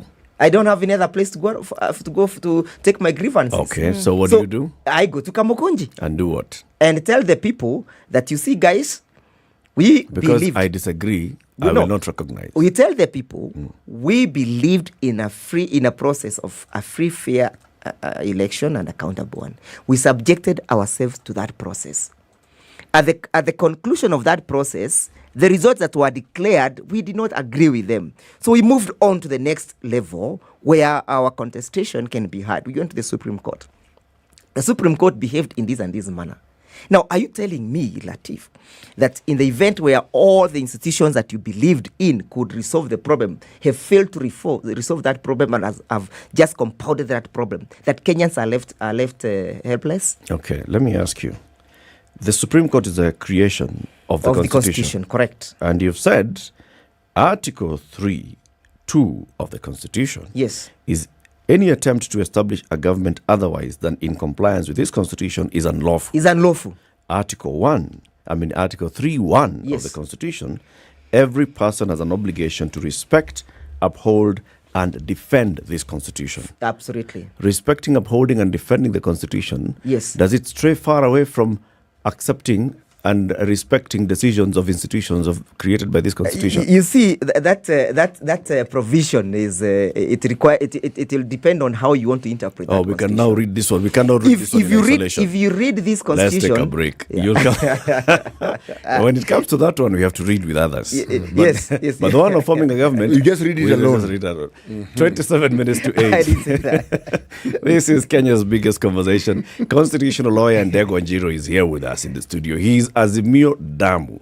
He was not in Kamukunji physically, but he was there in spirit and Mentally. in everything. Yes. Mentally. And he's telling us the implication of that, what was declared in Kamukunji yesterday, refusal to accept the legitimacy of the government of the Republic of Kenya. Good morning. This is the Situation Room, the only way to start your day. The man who looks at a beautiful girl and doesn't talk to her will end up serving lunch at her wedding. Hiya, City. Do like that. My father has killed a mouse. Will he fail to kill a man? Ameua panya. Small mammal, big mammal. Mtu atamshinda. I mean, I Ignorance. What are they How saying? are we comparison? I mean, you kill a mouse. What are they saying? What they're saying is, my father has killed a man. Will he fail to kill a man? Name, surprise. Someone's name. The name surprised you? No, the name is surprise. No, what am I saying? I'm from Nigeria, man. I met somebody called I Believe. So See? Your name is I Believe? Yes, my name is I Believe. But that's the short form. I said, excuse me? I said, yes. My name is I Believe. So what's the full name? I believe in the goodness of The Situation Room, Kenya's biggest conversation.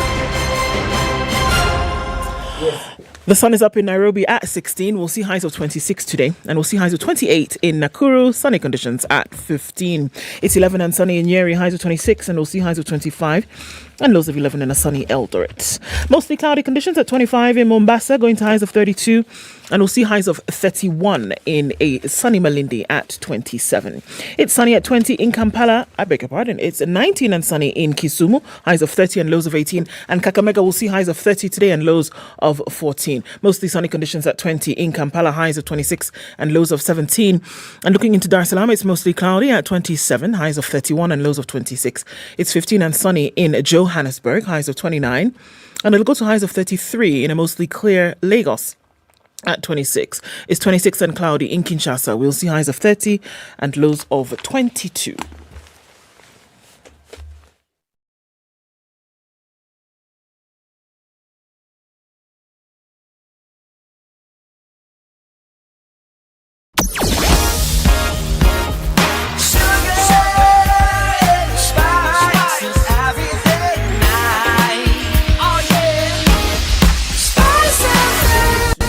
On Mombasa Road this morning, going out towards North Airport Road and then seeping on to Outer Ring, which is probably where you'll see the most of it, at least for now. We're looking at traffic not doing too badly on the Thika Superhighway, actually. Coming off just after that Outer Ring Junction is where we see a little bit of it. And also seeing Juja Road is pretty heavy. Coming out towards Muranga Road, it's heavy on Kiambu Road, and just past the DCI is where we're seeing some traffic right now. All right, let's look at Westlands. That whole area pretty busy, and then go in towards Kabete, Kitisuru, that whole Limuru Road area coming out through towards Muthaiga Square is a beehive of activity.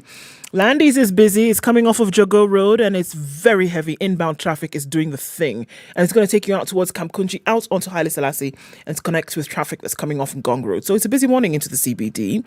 What else are we looking at here? Yeah, Jogo Road is also touching on what's coming off of Outer Ring through to Manyanja. Keeping an eye on just after 7:30 into traffic hour proper.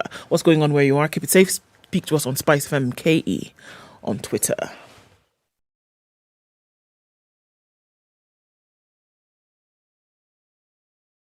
Mature, intelligent talk every morning. Spice up yourself.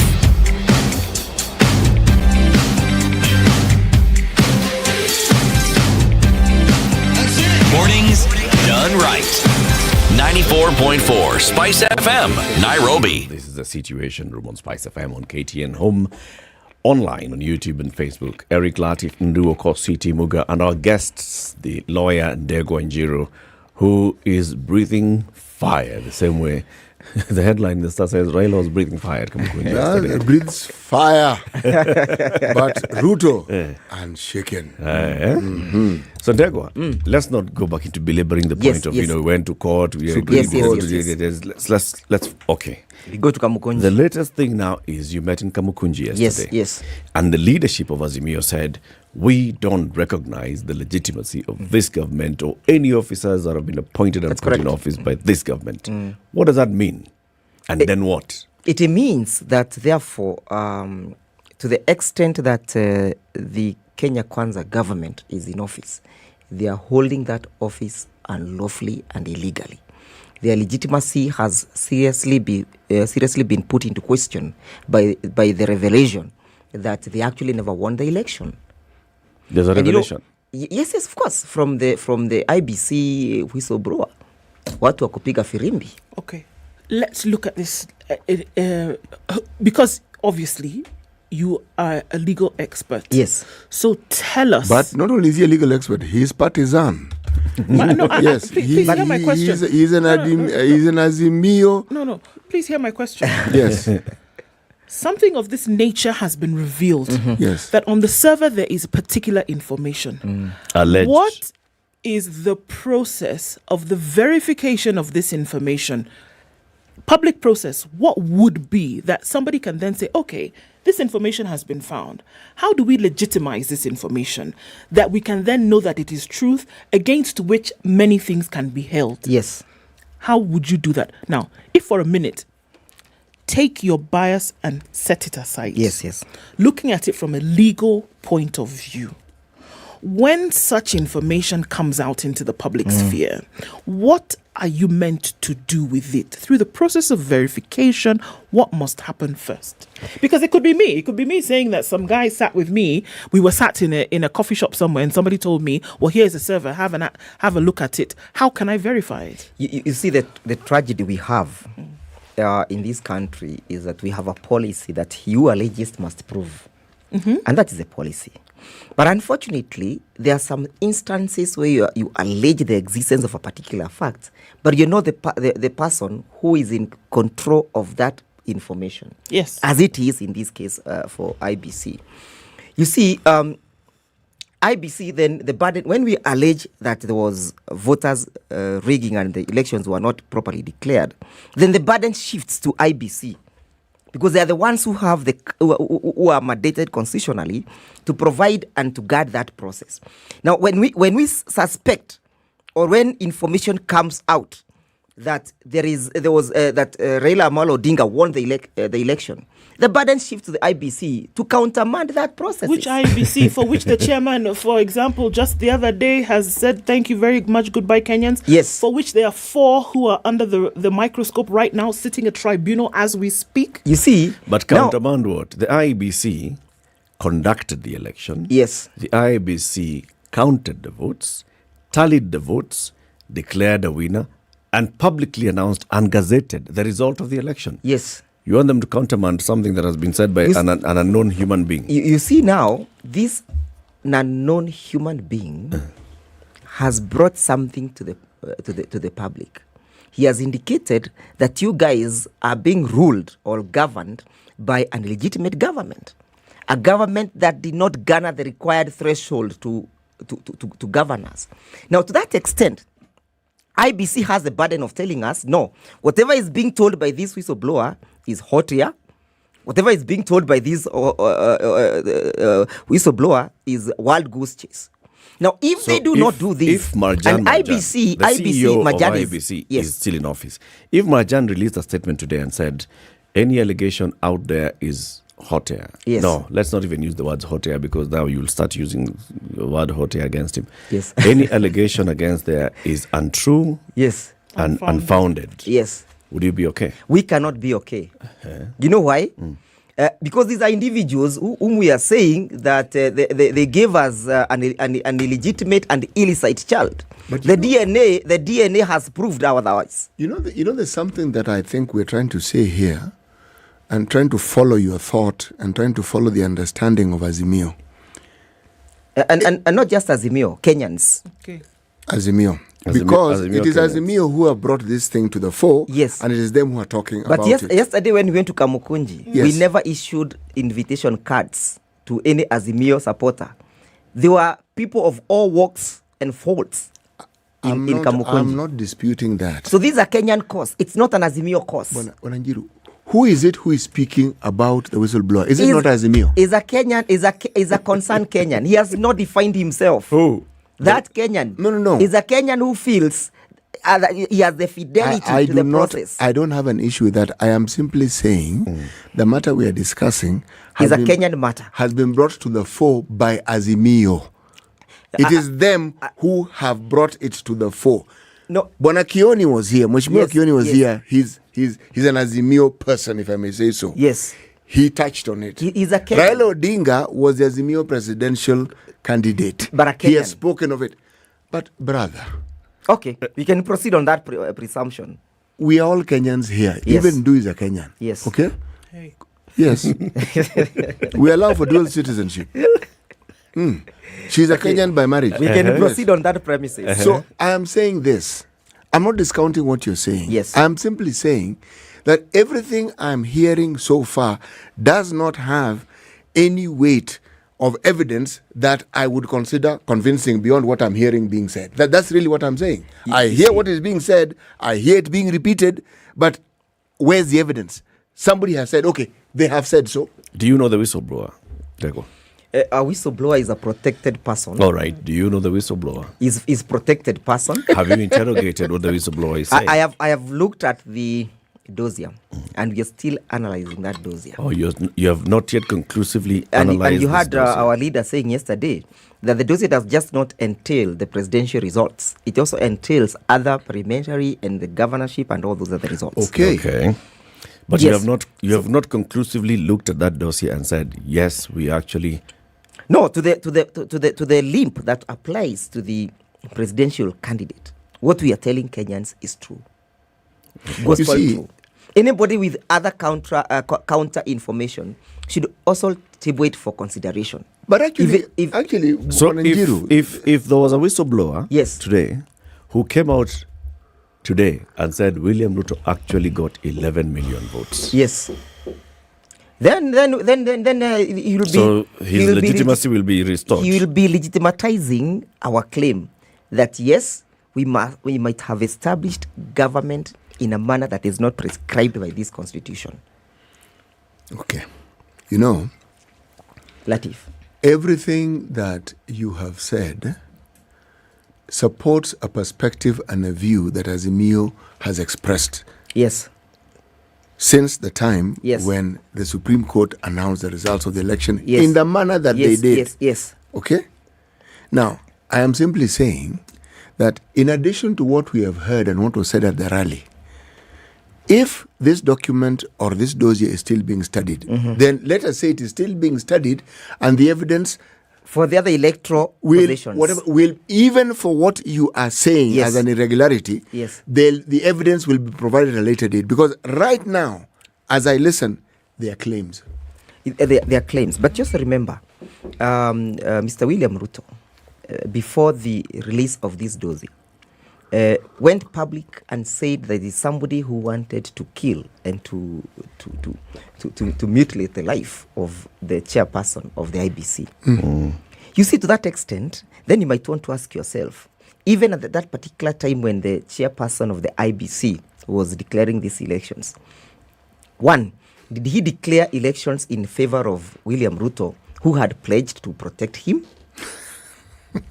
Because his life had been threatened, and he felt that the persons who are threatening him is the side of Raila Odinga, and therefore I cannot declare him because my life will be at stake. You see, to that extent, it tells you that even the chair of the Electoral Commission was not in full control of his faculties at the particular time he was declaring these elections. You have entered a realm that you actually do not have expertise in. You cannot talk about the mental state of this particular person. That's why I said he may not have been. So he may have. Remember, he had have misread what is written. He may have looked at a 5. Remember, he had and read it at a 7. Remember, he had alleged coercion. He had alleged duress.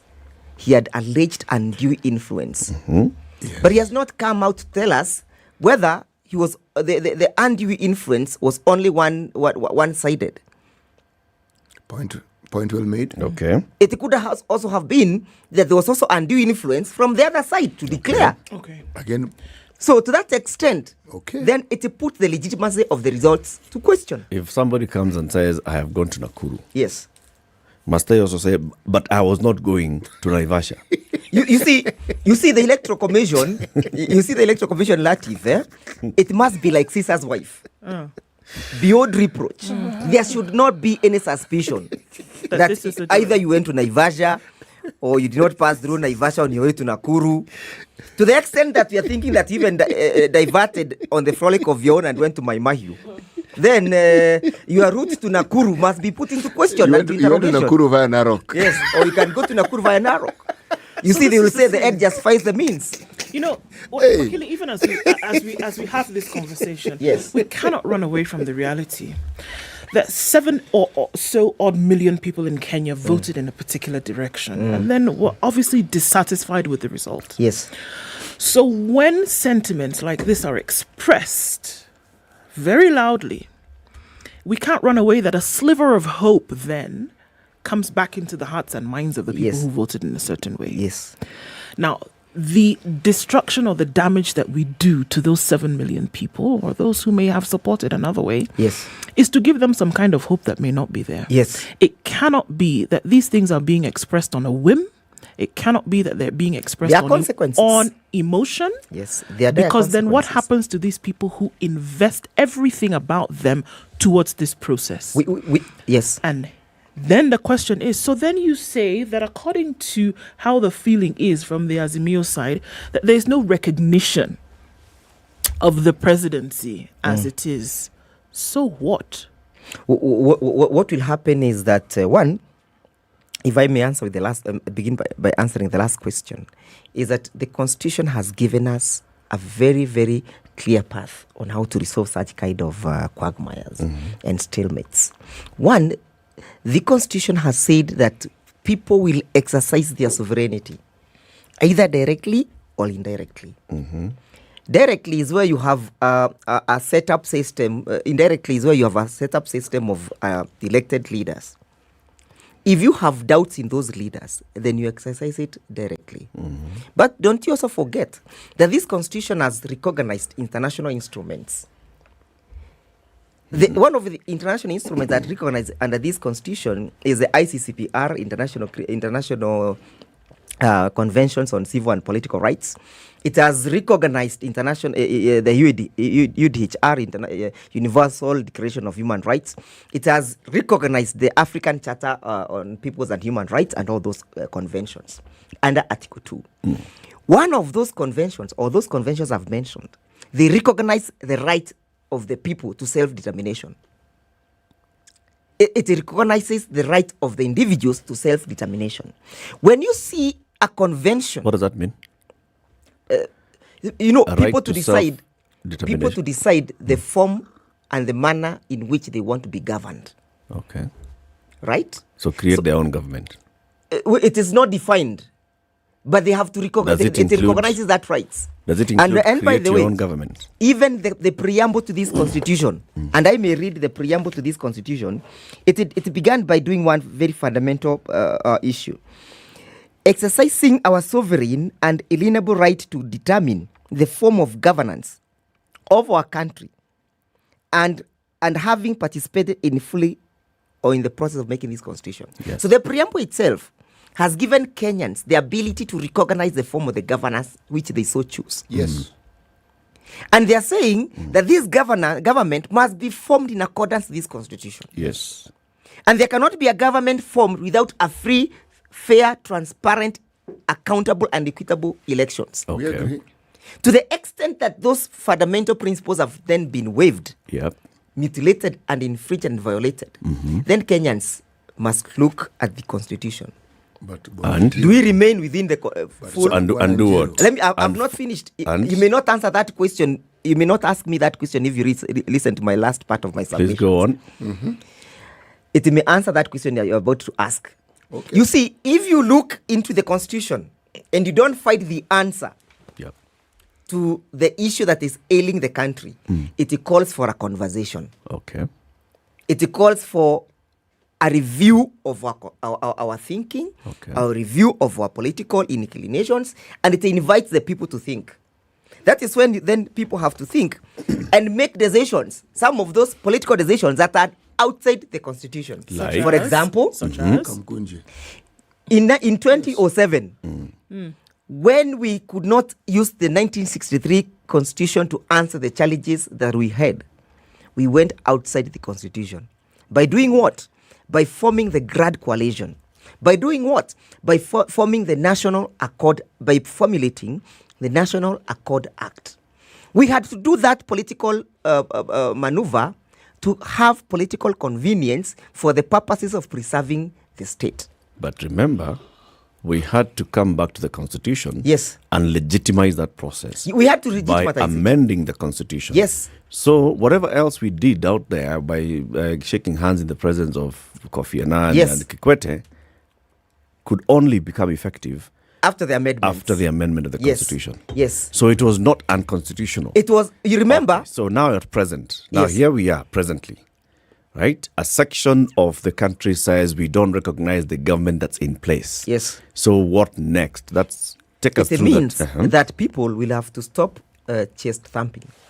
Who is people? Those who claim to be in government, And those who claim not to recognize the and government. those who claim not to recognize the government. Okay. So chest thumping should We cease must from- all from stop both the sides. chest thumping Uh-huh. and ask ourselves, what kind of a nation do we want to have? And part of this reason, part of this civil strife that is now arising is because of how people have treated the others. You see, Mr. William Ruto and Mr. Gachagua, they have decided to compact and to portion this country. You see, this constitution does not recognize any aspect of opposition. No, it doesn't. The constitution speaks about the majority and the minority. And those guys are all in government. And they have one singular role of oversighting government.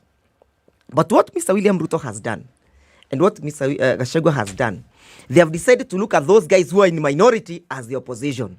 You see, when you look at these guys who are in minority as opposition, you have now said that kuna watu wa upinzani na kuna wale watu ambao wako kwenye serikali.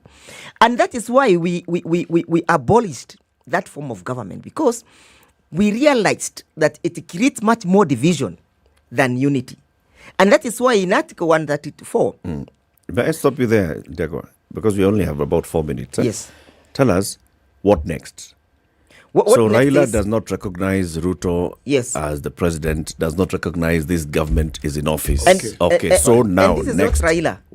This is the people who voted for him. They wanted their votes to Well, count. we do not know whether Raila has gone back to ask them. So let's just say And Raila we are has now- openly said he Yes. does not recognize. Yes. And there are those like you who agree with him. And- so let's and- go with you and Raila and Kalonzo and Professor Makau Mutua. And Martha. And Martha Karua. Those who have said they don't recognize the government. Fine. Then what? You see, that preposition yesterday was endorsed by the Kamukunji people. Okay, then what? We will go for validation processes, whether we should continue with the struggle, and that's why on Tuesday, on Sunday we are going to Jacaranda for people to. What are you seeking ultimately?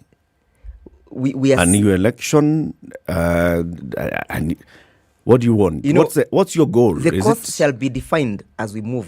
So you But don't know. As at now, But we how want do to you tell start a Kenyans. journey without determining what the destination should be? Really, Bwana Njiru, You hata see, wewe, surely. I have told you one very clear thing, City. Yes. That as at now, we are validating, or we shall continue to validate our positions. Whether or not we should continue with the struggle for reforming this country. Whether we should continue the process of pushing the implementation of this constitution. These meetings that will be happening will be a validation process of whether the 10 thematic issues that were raised yesterday should form the basis of our struggle. Let me ask you, do you think Raila Odinga, leader of Azimio, Martha Karua, Kalonzo Musyoka, and the other leadership should go to the people with proper leadership and guidance? This is the direction we should take. When people, if you look at someone like Fidel Castro, and you remember the war at the pigs, you remember that Bay of Pigs. the Bay of Pigs. At that particular time, the war was very unstructured, but they progressively structured themselves as they moved. They started to recognize who is a general, who is a colonel, who is a brigadier, and who are the foot soldiers. Sometimes when you go to war, you may not have a clear definition, and it will form as we move on. But as at now, we have 10 thematic issues we are raising. Okay. And the struggle is premised on those 10 thematic areas. Okay. Yes. So all what we are saying is, let those who are in power maintain peace, security, and tranquility. But there's nobody in power, according to you. No, I'm saying those people. I have not mentioned anyone. So if you don't recognize them, how do you expect them to, these non-recognizable individuals, to suddenly then have power, which you don't recognize? You see, and then you want them to maintain something which they cannot, because according to you, you don't recognize them. I was challenging you that you may ask me that question. That's why I made the statement deliberately. Okay, you time is up. There you go. As always, it's a very short time when you have you in the studio. There's a question I wanted to ask. Hey, have some Minute Maid, Jago. Minute Maid is good for you when you're taking a break, okay? In the middle of you thinking about Kamukunji, you looking at the law and advising the leadership of Azimio and others on the next way forward to form or not form government, have Minute Maids. Minute Maids. Either tropical, or mango or apple, or pulpy orange. My son really loves this apple. The apple one, eh? Voilà. And he has introduced me into this apple Minute Maid. And you love it? It's perfect. I love the apple as well. And It's the pulpy perfect. orange. Yes. That one. You know about the pulpy orange with you. Thank you very much for listening in to Kenya's biggest conversation. Lawyer Ndegwa Njiru has been our guest. Keep it here for more conversations coming up in the next hour. Good morning, 8 a.m.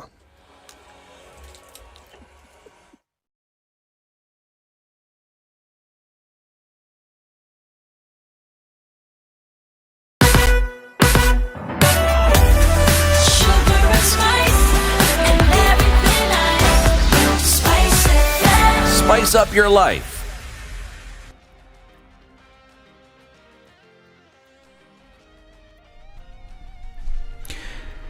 Good morning, this is Newswire. I'm Dennis Aseto.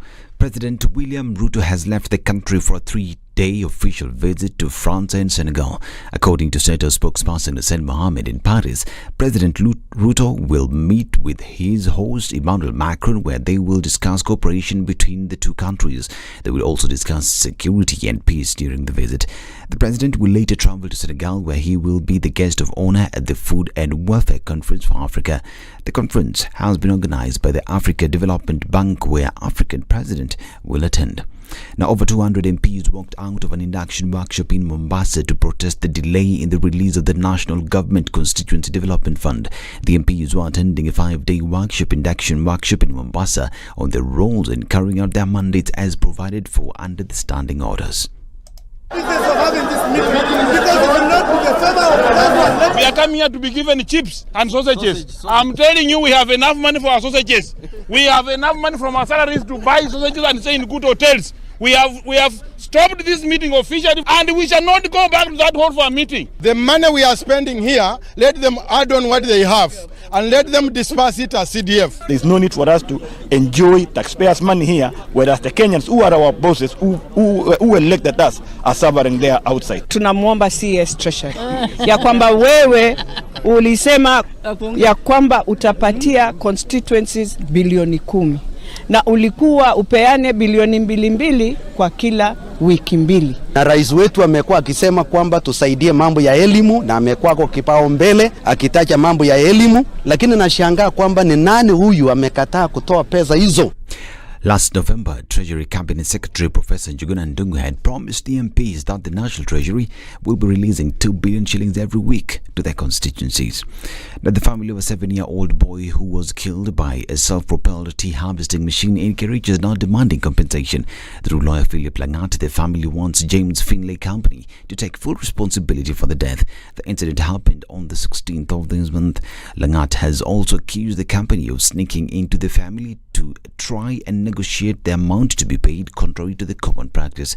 The lawyer said the post-mortem, which will be done today, will give them to open an inquest. The boy, where they came in, we have seen if there was a measures to the company to take responsibilities and put safety to be their priority. This boy should have been present up to this moment. Tunangoja watuambie what is going on, but we want to be compensated as part of tupate justice. The Director of Public Prosecutions, Nordin Haji, has been allowed to drop 1.1 billion shillings corruption charges against former National Hospital Insurance Fund Executive Officer Geoffrey Mwangi. Trial Magistrate Victor Okumile stated that sufficient grounds for dismissal had been given and gave the prosecution 15 days to review the entire file and inform the court on the way forward. Mwangi was in 2018 charged alongside former CEO Simon Kirgoti, NHIF Audit Committee member Mudon Zili, Yusuf Ibrahim, Eli Nyaim, Danson Mushemi and his company Web Tribe Limited and 13 others. But the DPP withdrew the charges against Mushemi, Web Tribe and Robert Murithi and Mushemi to the state ministers. The DPP said there was no wrongdoing on the part of Web Tribe. After reviewing the evidence, Mwangi had in 2022 made an attempt to have his graft case terminated following the withdrawal of the charges against Web Tribe, a company he had been accused of conferring a benefit. And the National Transport and Safety Authority has urged all motorists to ensure safety of children as schools reopen. In a statement, NTSA warned that the back-to-school season has in the past recorded violations leading to both fatal and serious injuries. The authority also urged the parents to use safe modes of transport to ferry children to and from school, saying only compliant and roadworthy vehicles should be used. NTSA further advised parents to make use of the NTSA mobile app available on Play Store to verify roadworthy vehicles by capturing the registration numbers. This is Newswire. I'm Dennis Aseto. Good morning.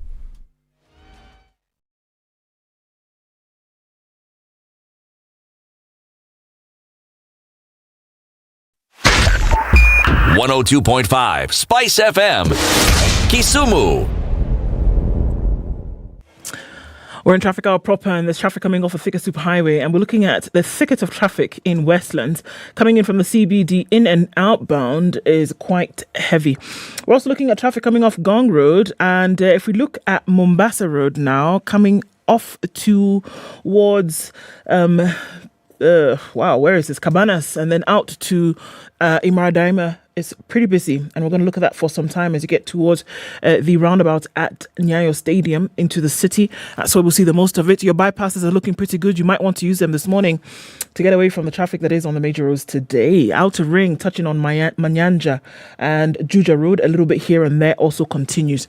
SpiceFM KE on Twitter. Talk to us there. Let's keep things moving as usual.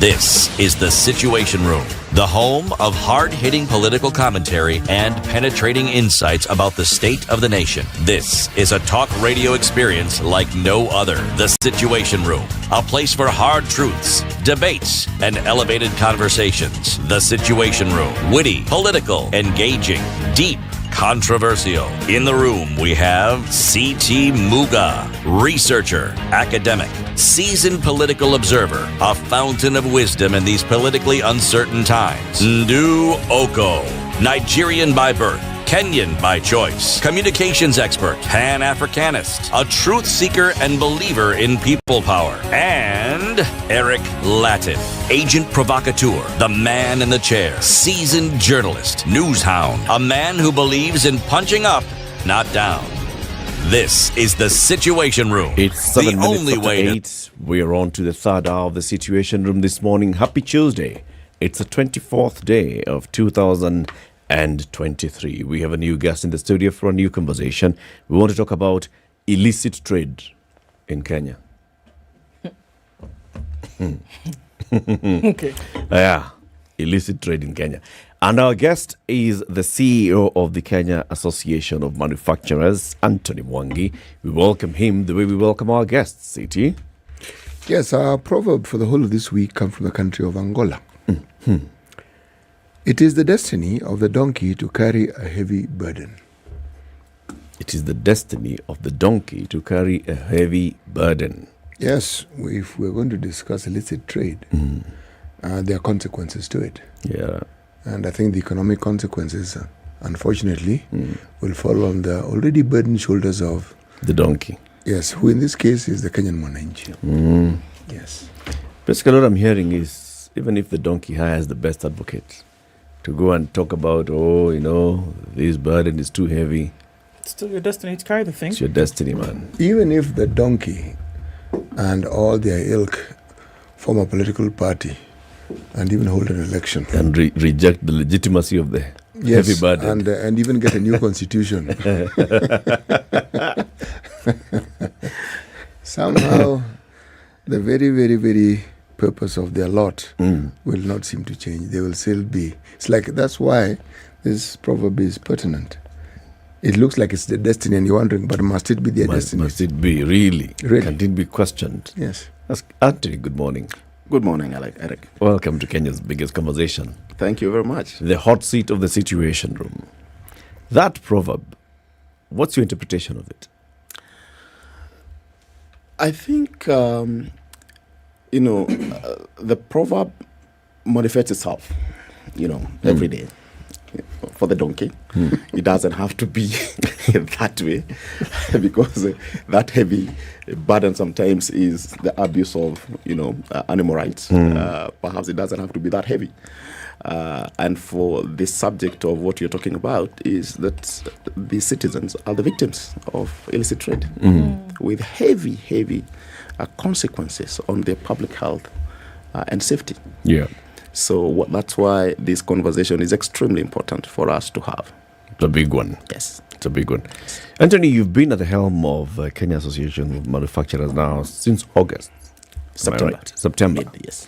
So since September, for a long time, we knew the previous CEOs of CAM, the former CS Betty Maina, and then Phyllis Wakiaga, and now comes in Anthony. Who's Anthony? So Anthony has been around for quite some time. I have a career spanning almost 20 years. I have worked for many companies in Kenya, starting with selling photocopiers on the streets of Nairobi, moved on to Samsung Electronics, then after some time moved on to Kenya Airways. That's why I started my public policy life or career. And I did that for 7 years. Then I moved on to IBM for 3 years. 2016, I joined Talo as the director in charge of government affairs, public policy, communication. So all the trucks that you saw rolling the road, down the road to Mombasa taking oil, the dream was to make Kenya an oil-producing country, which we did, albeit small quantities. And then moved on to Bolt as the head of public policy for East Africa, and now CAM. So I've been around for some time. So your journey now is in public policy? Yes, I've kept to my lane for the last 15 plus years. That's public policy. Yes. What is public policy? Yes. Very good question. When I was doing my master's in public policy at Strathmore, we spent a lot of time, almost 2 years, trying to define public policy. So there's no single definition of public policy, but the general definition of public policy is any rule, any act, any legislation, regulation that call on public resources that affect public, that can be defined broadly as part of public policy. Yes.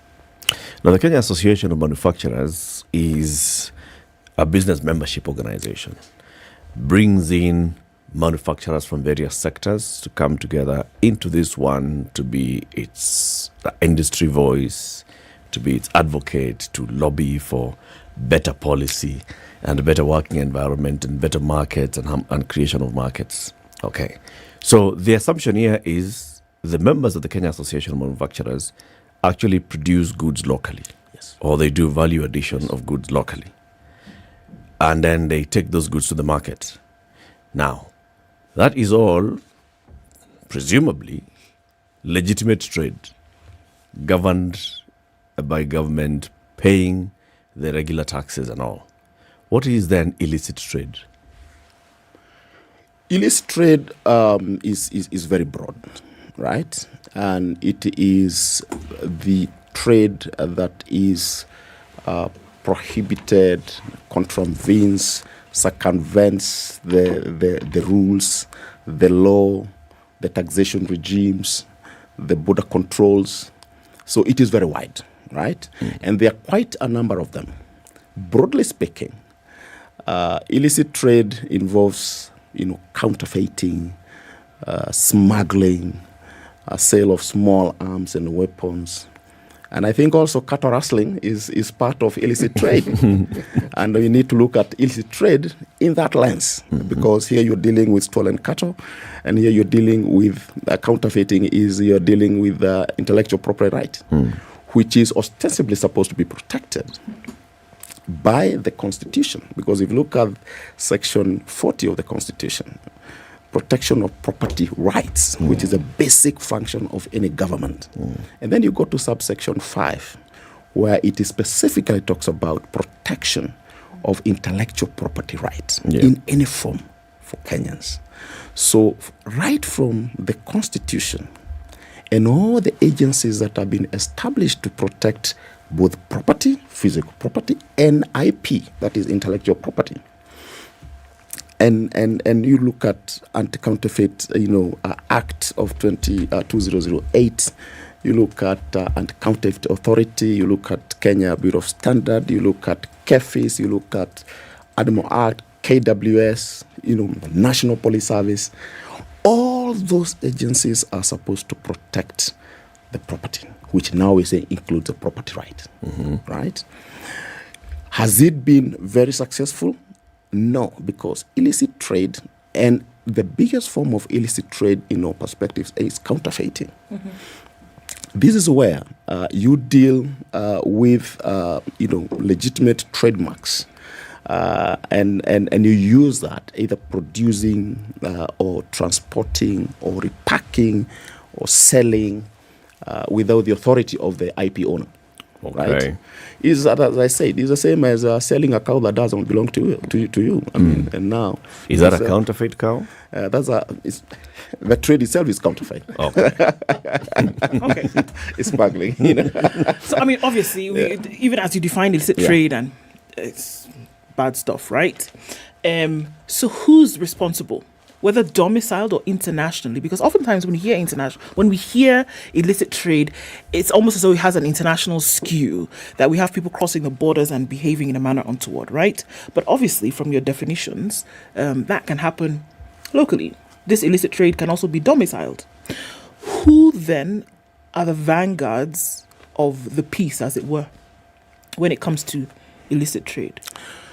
First of all, counterfeiting. 80% of counterfeited products are imported products. And it's good to just break down some of those products and the impact that they have on public safety. If you go to buy spare parts, there are a lot of fake, counterfeited spare parts, including brake pads. So we are in a very unique country, because when an accident happens, nobody does the investigation to exactly what caused the accident, other than blame the driver, who is probably dead. But some of those challenges emanate from the products that the brake pads that are used in those cars. Some of them are compressed glass, right?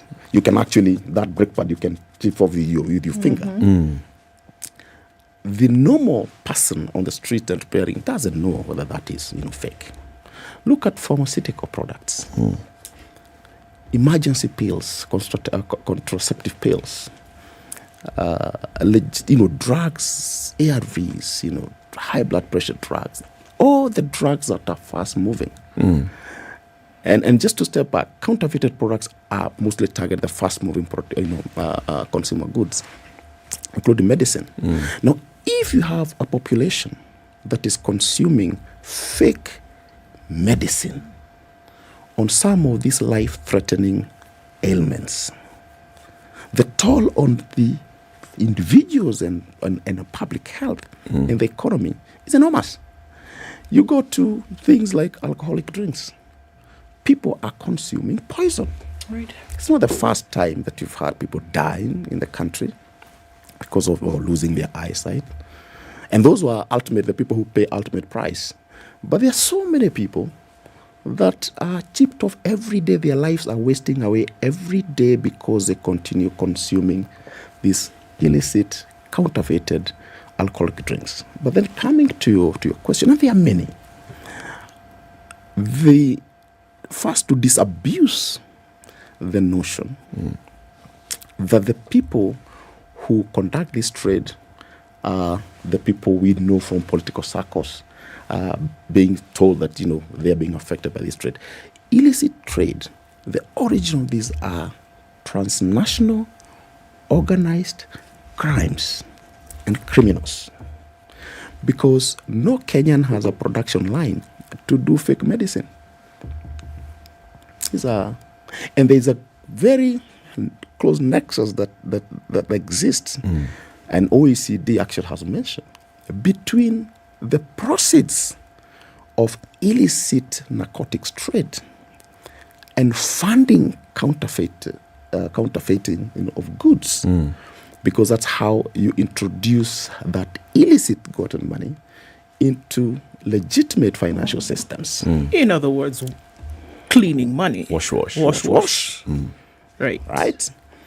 And then the transportation systems that are used to transport these counterfeited products are the same transport systems used to traffic human beings, wildlife, and narcotics and firearms. So this is a well-organized drag net. We're not talking about your run-of-the-mill guy who's doing something here. He's a victim. The guy on the street on the beat, is a victim. Right? Yeah. So this is these are people high up in the echelons of this kind of thing that we're talking about.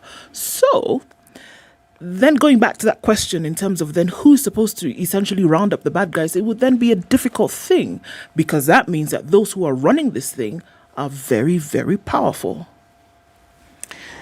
They have become extremely powerful because they have been let to be powerful. And like cattle rustling, it started as small, crime, but now, it is a big problem. It's a big problem.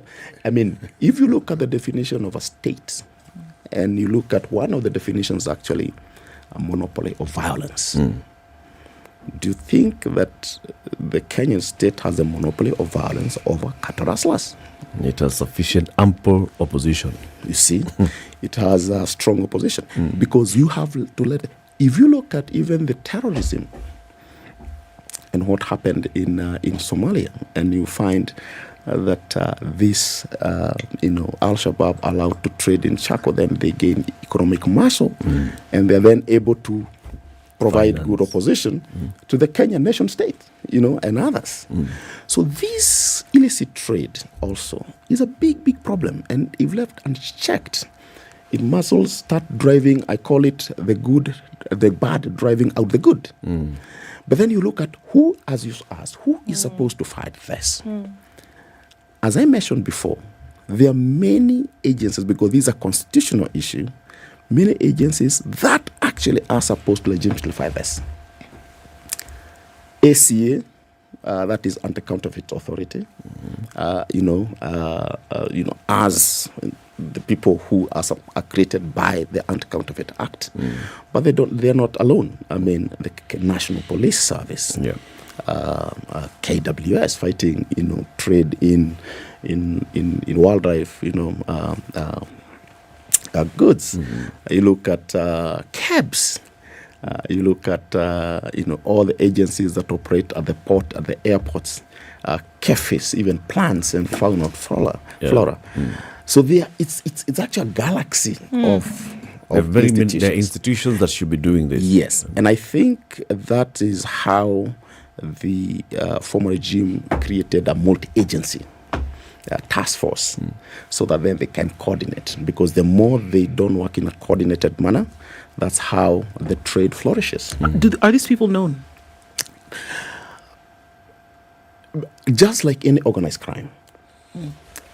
Perhaps there are people, and I would imagine the law enforcement agencies perhaps know some of them, but I would imagine most of these, because the international criminals are unknown. Unknown? To us, yes. So they're known to someone? They are known to someone, I don't know who that someone is, but they need to be investigated and need to be known. But a lot of it, they're emanating from international, circles. You know, you talk of counterfeit goods. I'm just thinking of consumer products, where something is labeled as such and it isn't quite what it's labeled as, because probably there's a brand name attached to it and it isn't really the brand. And I'm looking at what makes these things attractive. Cost. Yes. How then you had an organization that is an association of manufacturers? How then does the local industry counter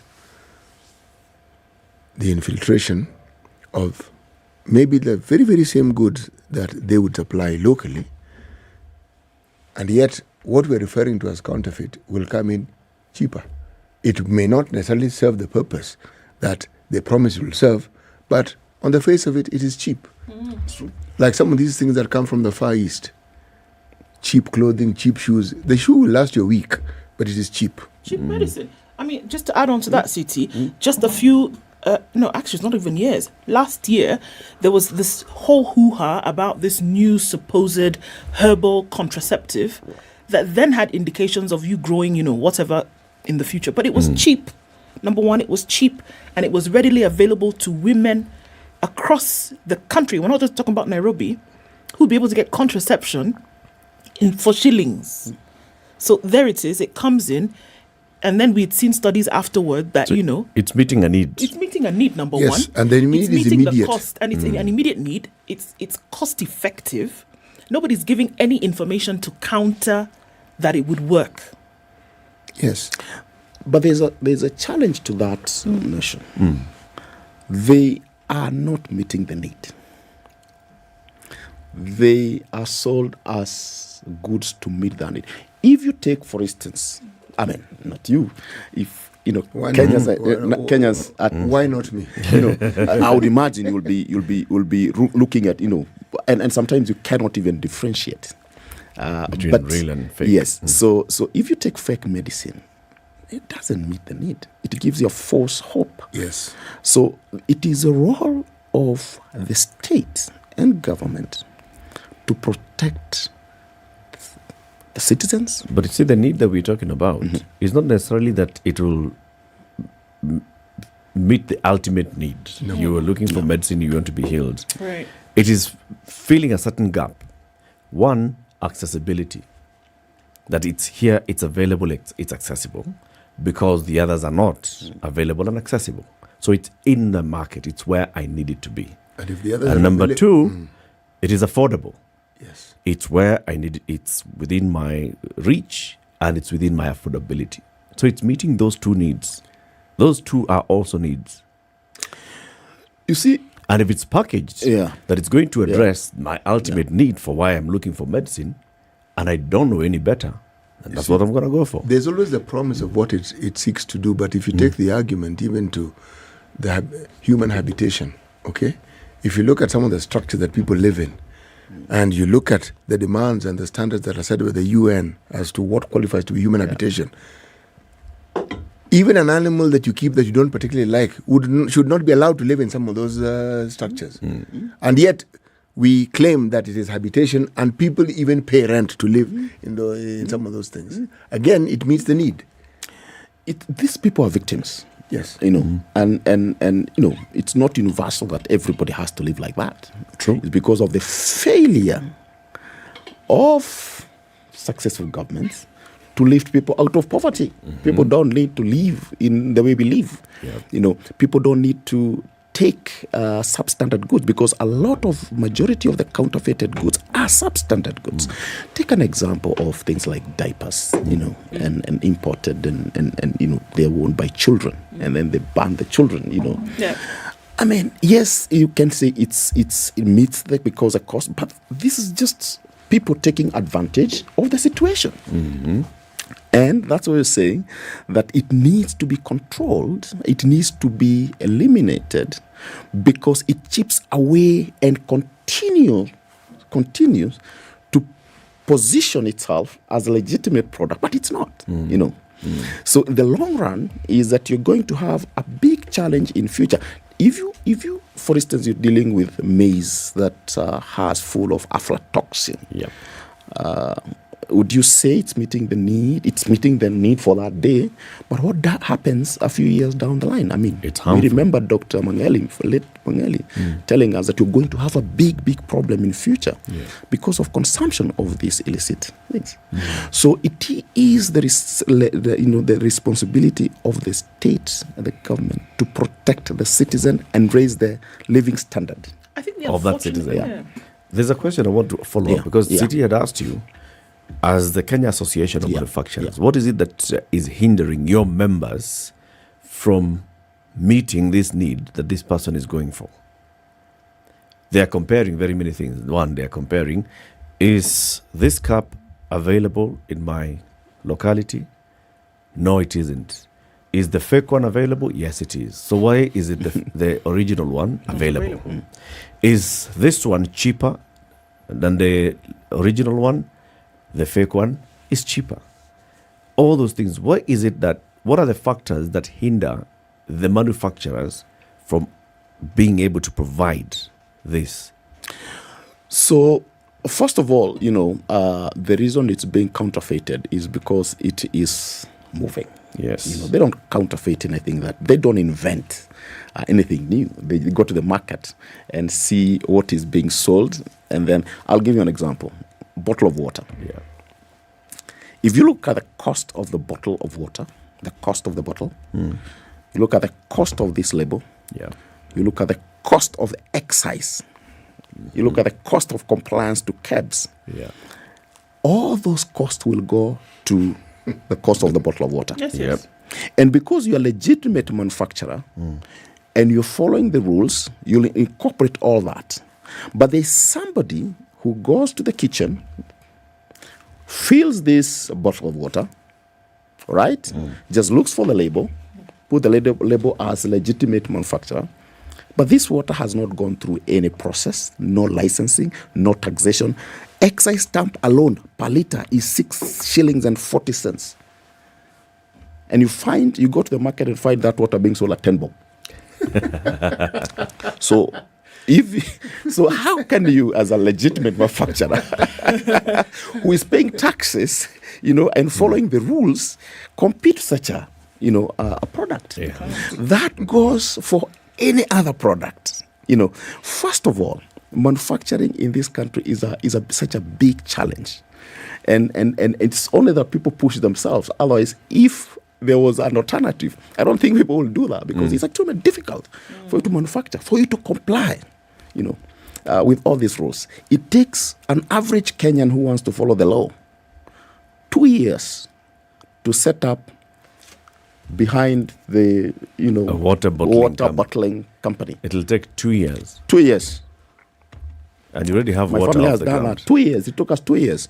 And we say... And this is just going through the regulation processes. You start with NEMA. Right. You start with the county. You go to Warma. It There's takes you Water another. Resource Authority. You go to KEBS. You go to CARI. You go to everybody. Everybody. Now, so the question I think should become is, why is this trade becoming prevalent? It's because also the cost of compliance, the authorities' overreach, overlaps. They make it so difficult for people to do business. And yet they ought to be making it easier. Make it easier. That is the role of government, to make it easier for citizens to invest in their own country. If it's going to take you 2 years, how long does it take anybody who is setting a manufacturing to get a connection with Kenya Power? So this country, even when you offer to do your own substation. So maybe this illicit trade, it looks as though it's being encouraged because if you were to go the formal way, you get a headache. You get a headache and try 2 years to set up a business. My goodness, cut corners and get to the market. And that's where the role now, but you see now of your fellows in the profession, public policy, also then comes in. Let's discuss that after the break. Thank you. First, for now, take a Minute Maid break. This Minute Maid, these are your members. This is legitimate. Yes? It's legitimate trade. It's paying all the taxes. Yes. It is not fake. It's not counterfeit. The one we are talking about is actually a product from Coca-Cola. packed by Nairobi Bottlers Limited, the one we have here. Of course, depending on which part of the country you go to, you'll find the different ones. So this one, as you know, Anthony, is very good for energy. Yes. It gives you that boost and energy at the moment when you're very, very busy looking at all your members and all your needs and trying to formulate a policy that you go with to the government to say, people, let's do this. Take a break, take a minute, mate. Thank you. Works wonders. Anthony Mwangi is the CEO of the Kenya Association of Manufacturers. He's here this morning to tell us about the cost of illicit trade in the country and why Kenya must tackle it head on. Not roundabout. No. If you want to talk to it direct. Don't go through the corners. This is the Situation Room, the only way to start your day. Thank you very much, Eric, and it's good to be at the Situation Room. Always a pleasure coming here. This is the most challenging interview panel in Kenya. You guys are very well informed, and as you can see, Charles today, very philosophical. To be poor in this country is the greatest sin you can commit, not just from a legal perspective, but from life generally. Yeah. It is very, very skewed. We just heard on the floor of Parliament, just most recently, a leader within the ODM saying that sisi ni ng'ombe za baba. Yeah. Which means that you are willing to be milked dry. Hapo. You cannot force me to believe. I'll give way. If it's land that I'm told to return to you, I will. Okay? Because the court has said so. But I'll continue saying, watu wamenirusha. That's all that I'm doing. The Situation Room, Kenya's biggest conversation. Partly sunny conditions in Nairobi. We'll see highs of 26 and lows of 16. It's 17 and cloudy in Nakuru, highs of 28, and it'll go to highs of 26 and a mostly sunny Nyeri at 15. It's 15 and sunny in Eldoret, highs of 25 and lows of 11 and 27. And sunny conditions through Mombasa, going to highs of 32. We'll see highs of 31 in Malindi, where it's sunny at 27, and it's 20 and mostly cloudy in Kisumu, going to highs of 29. We'll see highs of 30 and mostly cloudy Kakamega at 21. It's also 21 and cloudy in Kampala, highs of 26, and 31 will be the high and mostly cloudy Dar es Salaam at 27. It's 18 and sunny in Johannesburg, highs of 29 and lows of 16, and it's clear in Lagos at 26, highs of 33. It'll go to highs of 30 in Kinshasa, where it's mostly cloudy at 26.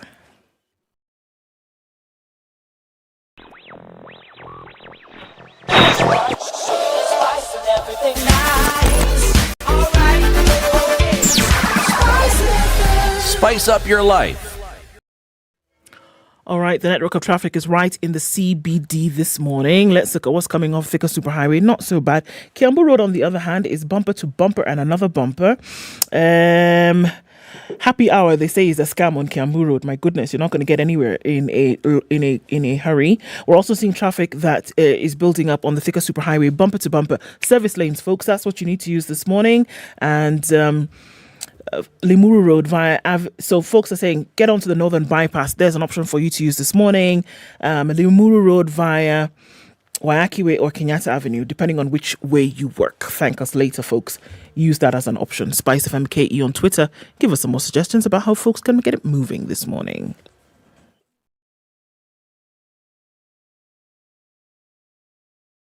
Mature, intelligent talk every morning. Done right. 94.4 Spice FM, Nairobi.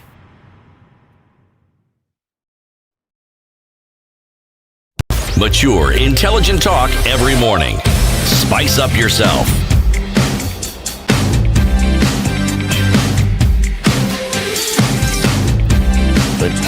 Mornings done right. 90 Association of Manufacturers. I think actually just give us the distinction between the fake counterfeits and the grey products. So I think there's the terms, it's just nomenclature, you know. So it's one and the same thing. But I think the best way to describe a counterfeit product is just as simple as it's fake, right? Not from the legitimate producer. It is mostly substandard, not from legitimate producer, but it is done so well that it kind of passes as a legitimate product. And companies spend a lot of time, developing the brand, creating the market for that brand, like we mentioned about Minute Maid, they've spent a lot of time. If it was our own individual, brands, you have taken years to build your brand. So if they were unable to counterfeit a human being, I'm sure there'll be a lot of fake relatives everywhere. They've tried. The ambassador have tried. Yes. Yeah. So it's purely fake from the get-go. Yes.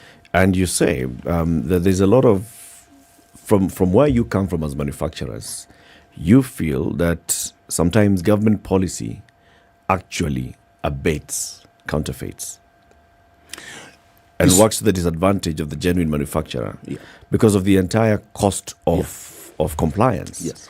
The cost of compliance in terms of time and in terms of money. Cost. What is it that needs to be done? So let's just look at the bigger picture about this value. So the baseline survey that was done by a multi-agency task force led by ACA, that's Anti-Counterfeit Agency or Authority, they discovered that in 2017, the value of counterfeit goods was 726 billion. In the Kenyan market? In the Kenyan market. What? 2018, it grew to 830 billion, 14% increase. If you look at where we are today, we are talking about over $1 trillion shillings. Now, because these are substandard and illicit goods that are mostly smuggled into the country, no duty is paid. So Kenya government could be losing in upwards of 250 billion shillings a year. In revenue. Now, when that happens, they can't raise enough revenue. They go back to the same people who are doing legitimate trade to tax more. And what then that happens is that the legitimate people, traders and manufacturers who are doing the actual work of investing and creating jobs, start losing their market share to fake products. And we have estimated as KM that some manufacturers lose, or some industry lose up to 40% of their market share to counterfeiters. Now, if you go to the factories here in town, in Nairobi, in Kenya, almost all of them are operating 50% capacity. What does that mean? That you have installed capacity to produce 24 hours, but you're only working for 12 hours. That compromises even the number of people that you employ. Right now, we're employing, the manufacturers are employing almost 380, 50, 70,000 people at 50%. Now, if you promote legitimate trade, if you promote rule of law, we are not asking for anything else. It is a constitutional issue, it's a legal issue. It is that the government and the agencies in government to perform their role, to protect, rule of law. Right? If this happens over time, you'll now start seeing people getting off work and companies closing. It's not unusual to hear that companies are relocating from Kenya. There is no investor who will come here and create a product and then it's counterfeited the following day.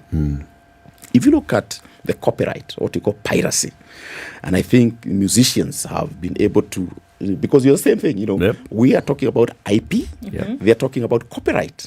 So counterfeit, the sibling on the other side of copyright is piracy. Trade in your creativity. So, and you need to allow people to be creative. So allowing illicit trade to flourish only benefits a few people at the expense of millions of Kenyans. So what is the issue here? Sorry, Ndu, go ahead. But isn't that the problem? That's exactly the issue.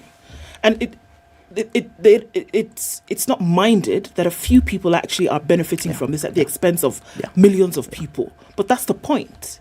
That there are folks who are into this business for their self-benefit.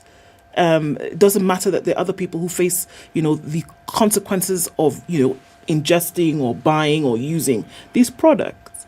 So we can sit here and moralize it because we obviously know that there's an issue here. But for them, the commercial advantage far outweighs any kind of moral discussion that we're going to have.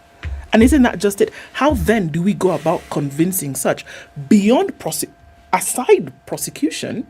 Because you're not going to have a conversation about it's right or wrong. The only thing they're going to pay attention to is suffering from the consequences of putting this damage on other people. Which is why I asked then, who is tasked with making sure that those who are involved in this business are brought to book?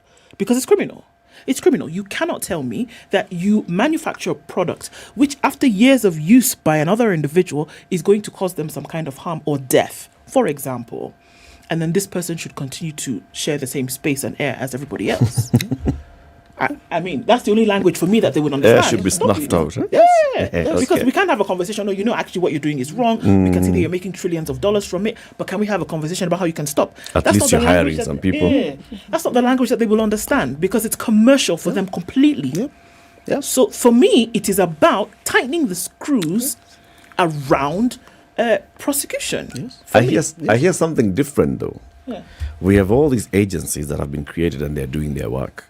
But at the end of the day, what is making the counterfeiter thrive is because he's able to come into the market faster, cheaper.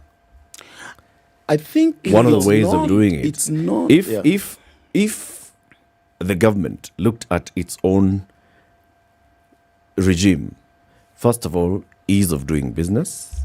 How fast do you register a new company? How fast do you register IP? How fast do you recognize that IP? How then look at the cost of doing business? How many taxes am I levying on this one product or this one manufacturer?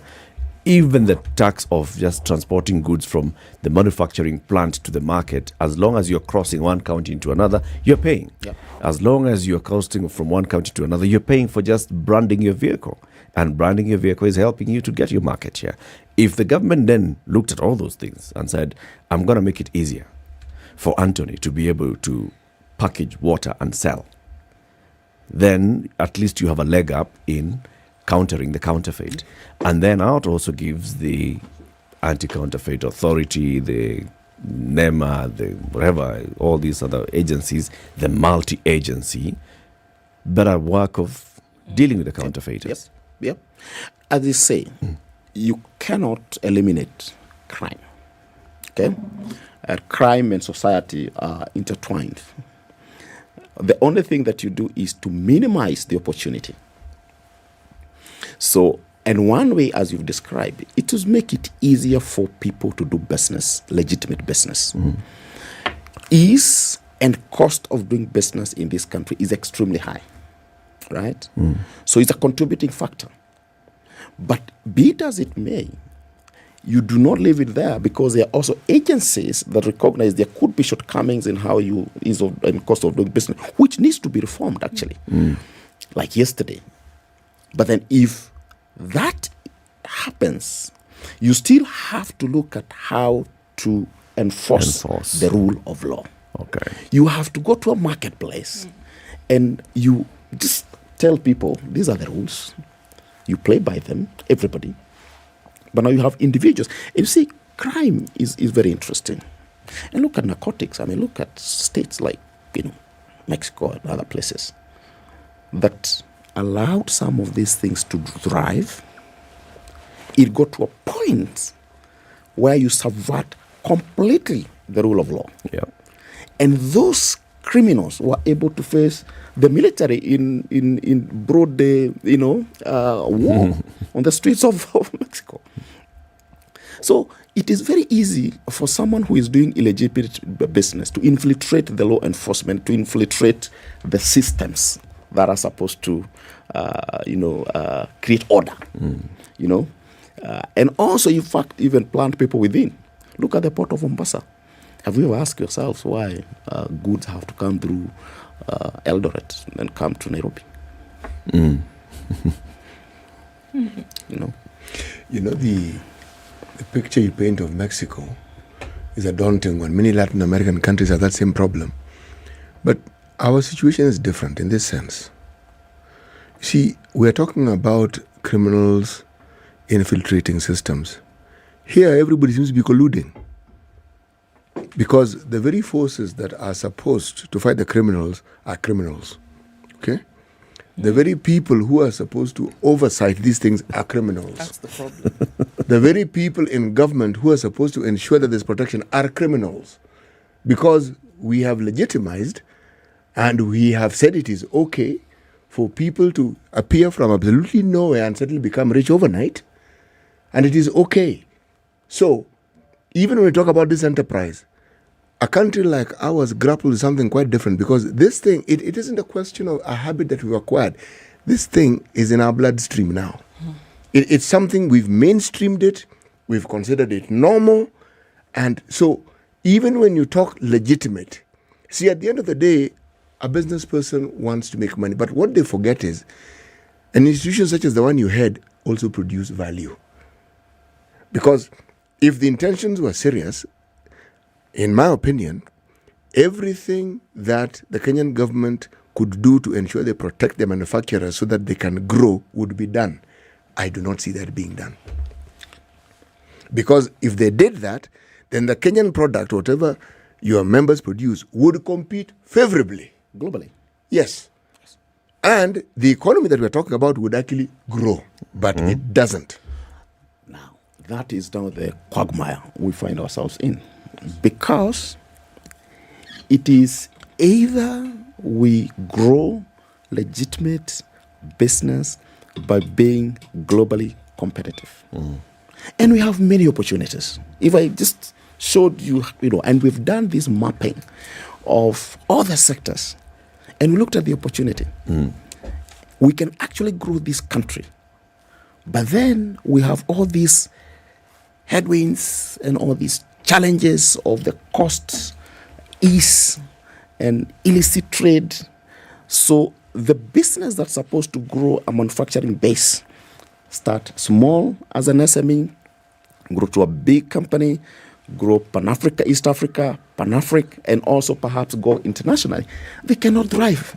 Because the moment their products becomes popular, the mokoras come in, and then you kill the company. So if this is not done, rule of law, and control the illicit trade and allow legitimate business to grow, we're going to be in the same hole we've been for the last, how many years? Decades. Many. Look at the challenge that you're facing on employment. And sometimes we don't contextualize these issues. How many kids did their KCP the other day?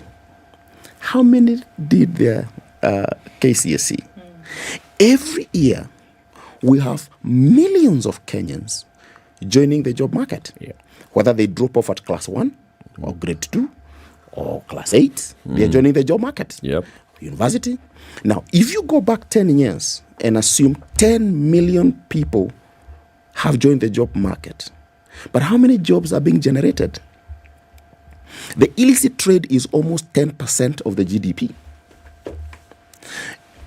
And we talk about manufacturing contribution to GDP. Illicit trade is actually an extraction to GDP. So we're extracting 1 trillion shillings worth every year. The only person who benefits is the person seated in some capital in Far East, But it still contributes to then essentially what a nation would count as GDP. But that's not a contribution. And let's use the same example you used about cattle rustling. Are cattle rustlers addition to the GDP? Of who? Of who? Just because they sell because they sell cows. They sell cows to they steal cows and sell.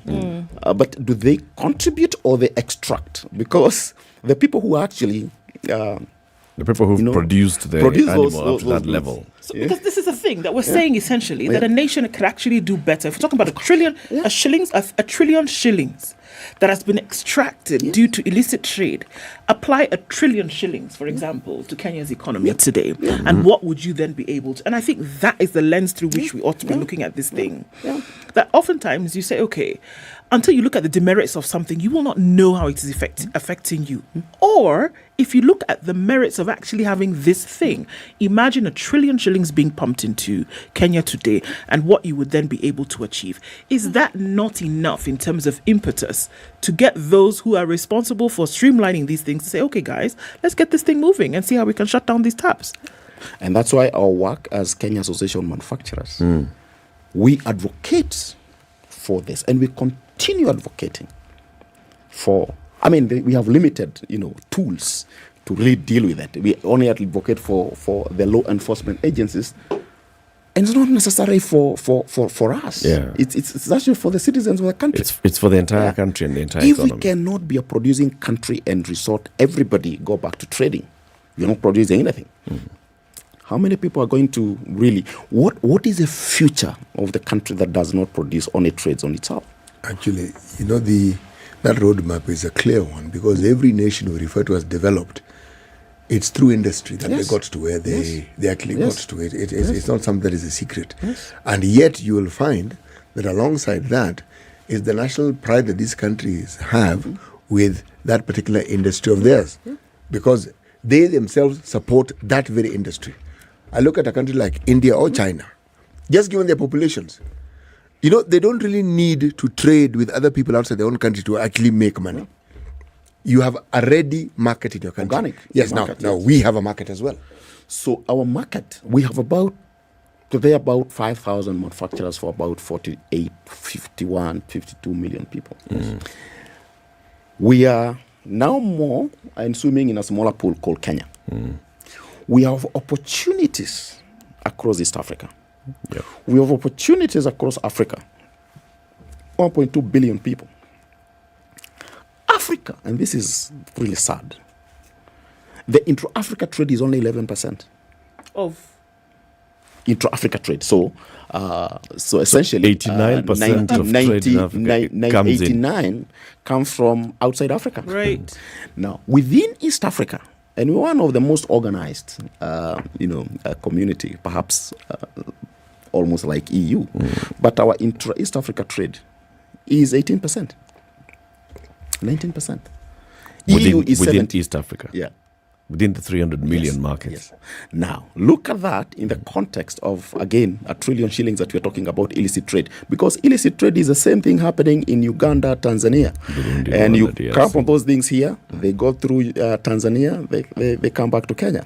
I mean, it's not once we've talked about things, products being loaded from Port of Mombasa, then they are rerouted back to the country.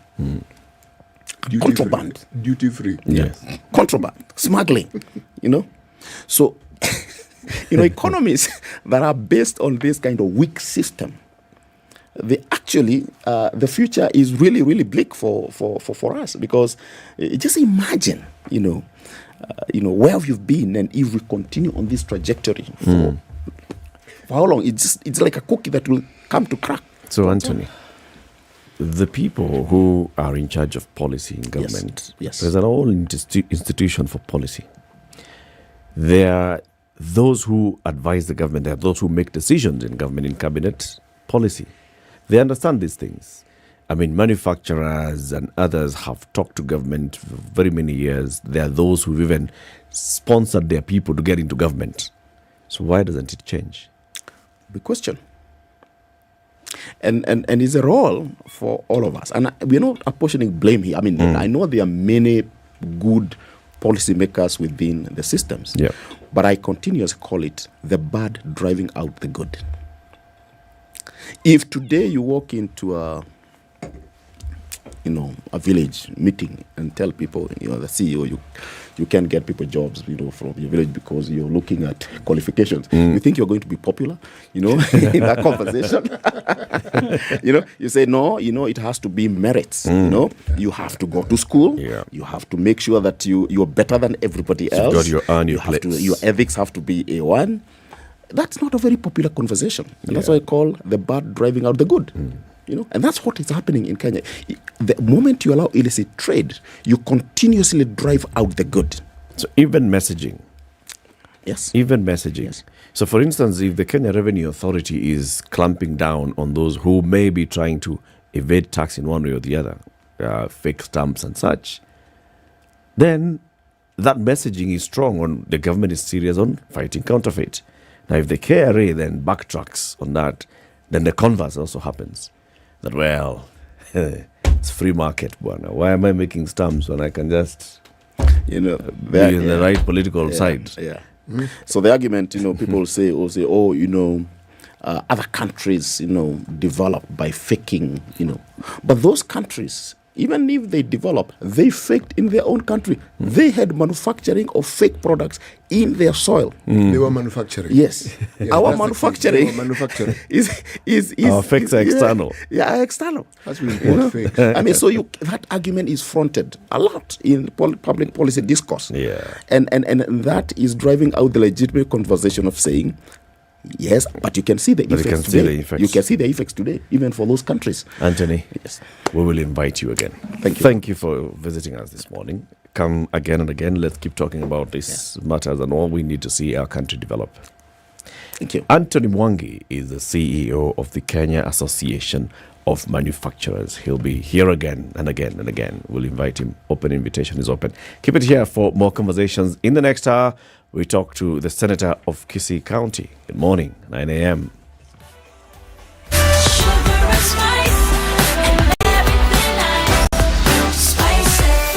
Spice up your life.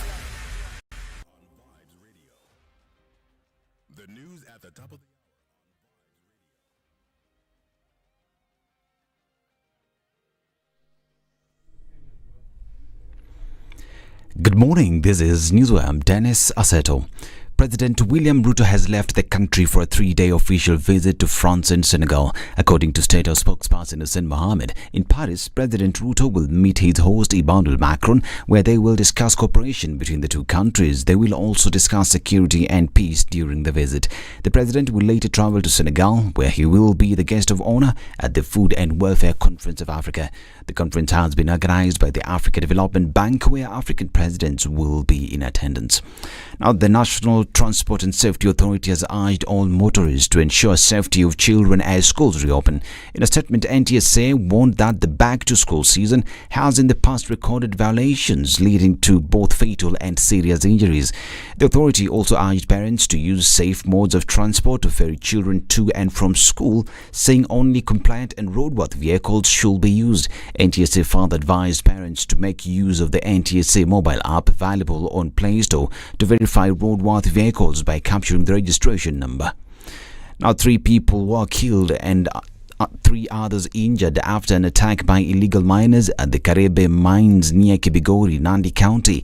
In a statement, Karebe Gold Mining Limited indicated that the deceased were working at the site when the attack happened. At around 4 p.m, the company claimed wrangles with a rival mine could have led to the attack, accusing relevant authorities of laxity to end mining activities within the disputed area.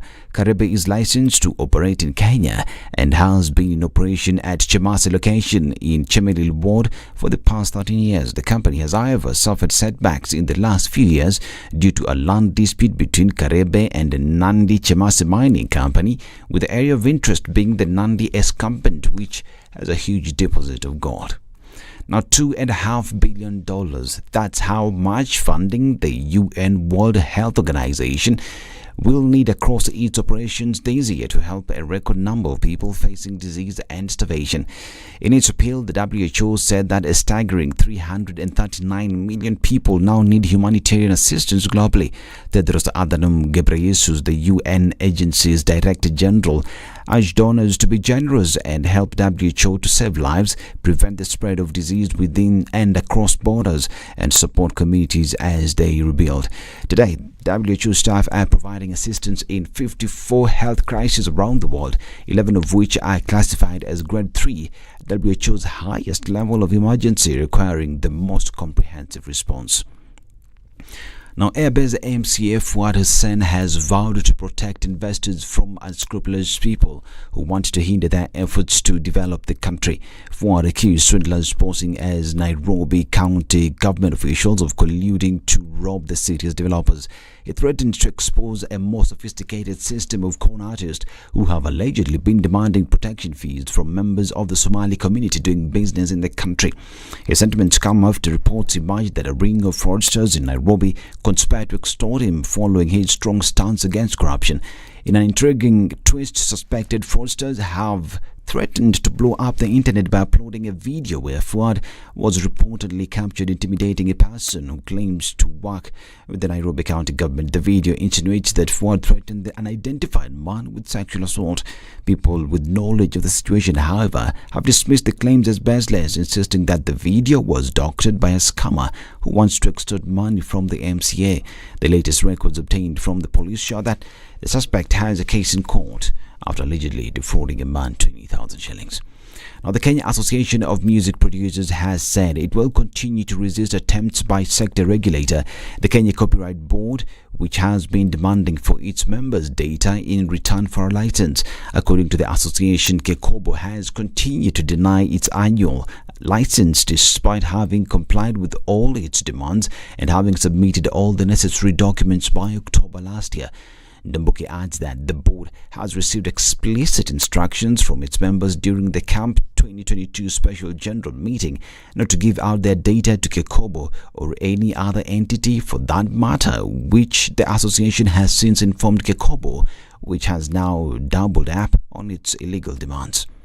Now, Mohammed Ibn Chambers has been appointed as the African Union High Representative for silencing the guns. The appointment is pursuant to the AU's objective to end all conflicts, gender-based violence, terrorism, and prevent genocide in the continent by 2030. This is Newswire. I'm Dennis Aseto. Good morning.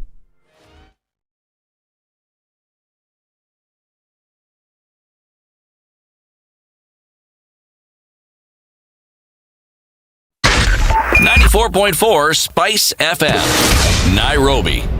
There's traffic in the CBD this morning, and we're looking at it heavy coming in from all directions. Thika Superhighway, Mombasa Road, and then connecting out through towards my avenue. We're looking at traffic coming in from Langata Road as well as Ngong Road, but that's about the size of it. It looks much better in different parts. Thought it would be a little bit crazier today with schools opening and all of that.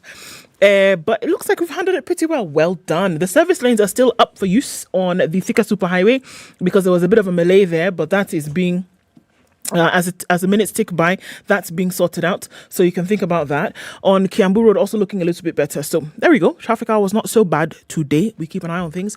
Let's take a look in about half hour and see what it looks like, shall we? All right. SpiceFM KE on Twitter.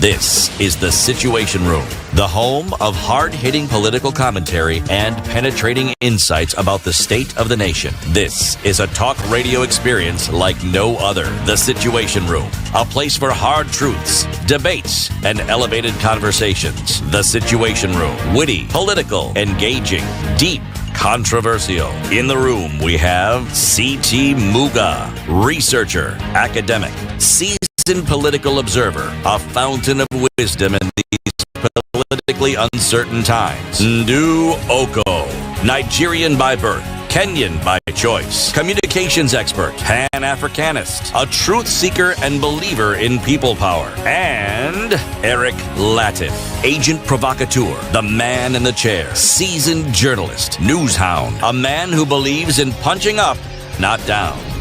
This is the All right, Situation we're Room. starting it The this only way. Remember, if you want to own a home, it is not very difficult. You don't have to wait until you raise millions and millions of shillings to go and purchase a home. You can start your journey with the amount of money that you pay towards rent. Think about it as going towards home ownership. If you pay, for example, rent of between 20,000 and 60,000 shillings in this Nairobi of ours, you can actually own a beautiful brand new swanking apartment in Kasarani. 265 Elma apartments going for as low as 2.5 million shillings, developed by Centum Real Estate, not some fly-by-night organization. No, it's a legitimate company with other real estate businesses across the country. It's a gated estate, usable rooftop for you to relax, mini soccer pitch, a tennis court, ample parking, treated water available 24/7, power backup, a green courtyard, convenience retail store, only 3 kilometers off the thickest superhighway, and it's a beautiful apartment. All you need is put up a down payment of 250,000 shillings, and then the rest you pay mudogo. Now, how much is the rest? That's what you want to find out, right? Okay, just text the word ELMER to 22365. ELMER to 22365. Centum Real Estate, owning a home sooner than you thought. City, if we go to the country of Angola, whose capital is Luanda, we will find people who came up with a proverb many years ago. What is the proverb? Today's proverb. This proverb that they came across many years ago and was translated into English was translated thus: it is the destiny of the donkey to carry a heavy load. It is the destiny of the donkey to carry a heavy load. And there's something that I am reminded of, though, with regards to this. One of the burdens that any government on this continent has carried for the longest time are the burdens of the health service it owes its people. And the people themselves have carried that burden of the health problems that they have. Now, I mention this because that particular burden was lightened for us many years ago. It's now 20 years since, by a certain initiative that was taken by the then president of the U.S. called President George W. Bush. And that program was called PEPfar. PEPfar celebrates its 20 years this year and was launched. PEPfar 20 was launched in Nairobi. What is PEPfar in full? Okay, I want you to take a guess. Take with presidential, tuanze hapo. Endelea. Presidential. Endelea. No, I want you to try. Endelea for ease. Yeah. If P is the presidential, then E is Endelea. So the other P it's the U.S. President's Emergency Plan for AIDS Relief. That's really what it is. Okay. Yes. President's Emergency Fund for AIDS. Plan for AIDS relief. Yes, that's what it's called. PEPfar. PEPfar, yes. All right. Now, remember our social media was awash with a picture of Air Force One, isn't it? Landed in Nairobi and people said, Biden amekuja Nairobi. But no, it wasn't Biden. It wasn't Biden? No, it wasn't. There's a gentleman by the name of Dr. John Kengason. Now, he was appointed the head of PEPfar by Biden. Head. Yani, global head. PEPfar worldwide. He's the head. He's in Kenya. He met our president on Sunday. Okay. And the story, he went and talked to the Ministry of Health. He's here. He unveiled some of the processes and programs that PEPfar has for the world, not for Kenya, for the world, moving forward. How they want to partner, what they want to do. But as one celebrates 20 years of PEPfar, there is always the understanding that what probably has been done over the years by PEPfar is not fully understood. But it is hoped that in the process of talking about the 20 years of PEPfar, its existence, some of these will be talked about. So great. Now that burden that we spoke of, the health burden, for the longest time, HIV and AIDS related matters in this country were carried by that particular organization. A good portion of it, even the bulk of it. Very good. Yes. Very good. So, back to a conversation that we had earlier with lawyer Ndegwa Njiru about what was happening in Kamukunji yesterday. So yesterday at the Kamukunji grounds, the leadership of Azimio met and they said a few things. Azimio leader Raila Odinga rejected the legitimacy of the Kenya Kwanza Alliance regime, claiming his victory was stolen in the 2022 general election. At the Kamukunji grounds yesterday, hours after jetting into the country from South Africa, Raila claimed that the presidential results declared by former IEBC chairman Wafula Chebukati were made up and they had nothing to do with the votes cast by the electorate. We, as Azimio, reject the 2022 election results. We can't and won't recognize the Kenya Kwanza regime and consider the Kenya Kwanza government illegitimate. We don't recognize William Ruto as president of Kenya. We equally don't recognize any officials in office with him. He further said it did not come as a surprise when they received information from a whistleblower within the Electoral Commission who claimed that under Chebukati's direction, Professor Abdi Kulie and Boya Molu and CEO Marjan Hussein Marjan, IEBC provided fabricated information concerning the elections to the Kenyans. They don't recognize the what? The government that's in place. What exactly does this mean? Boy. Ndegwa told us, so this is the beginning of a conversation where all of us must have a conversation, and it's Kenyans exercising their sovereignty as provided for in the Constitution of Kenya and saying, look, there are questions that need to be answered. This is what we are asking the questions. Those with answers must come with answers. Mm-hmm. Do you think Raila is seriously saying, I don't recognize Ruto as president? Or do you think Raila is using the platform to angle for power sharing? Angle for power sharing. Or even if not power sharing, angle for a conversation, for a negotiation. One of the things that CT says is when you hear things like this, you can't take away the element of negotiation that might be playing out here. Yeah. And it's very rare for politicians, and their ilk to say things like this without hoping. These Kenyans that we talk about, are they really the audience here? Who is the audience when these things are being said? Who do you hope will listen when these things are being said? Is he talking to Kenyans or is he talking to somebody? Is he talking to the 7 million people who voted for him? And they say, okay, fine. No, he says they're not 7. He says they're 8 million. All right, okay. 10 million, 50 million, whatever. These people that voted for him, is this the audience that this is for, that this is meant for?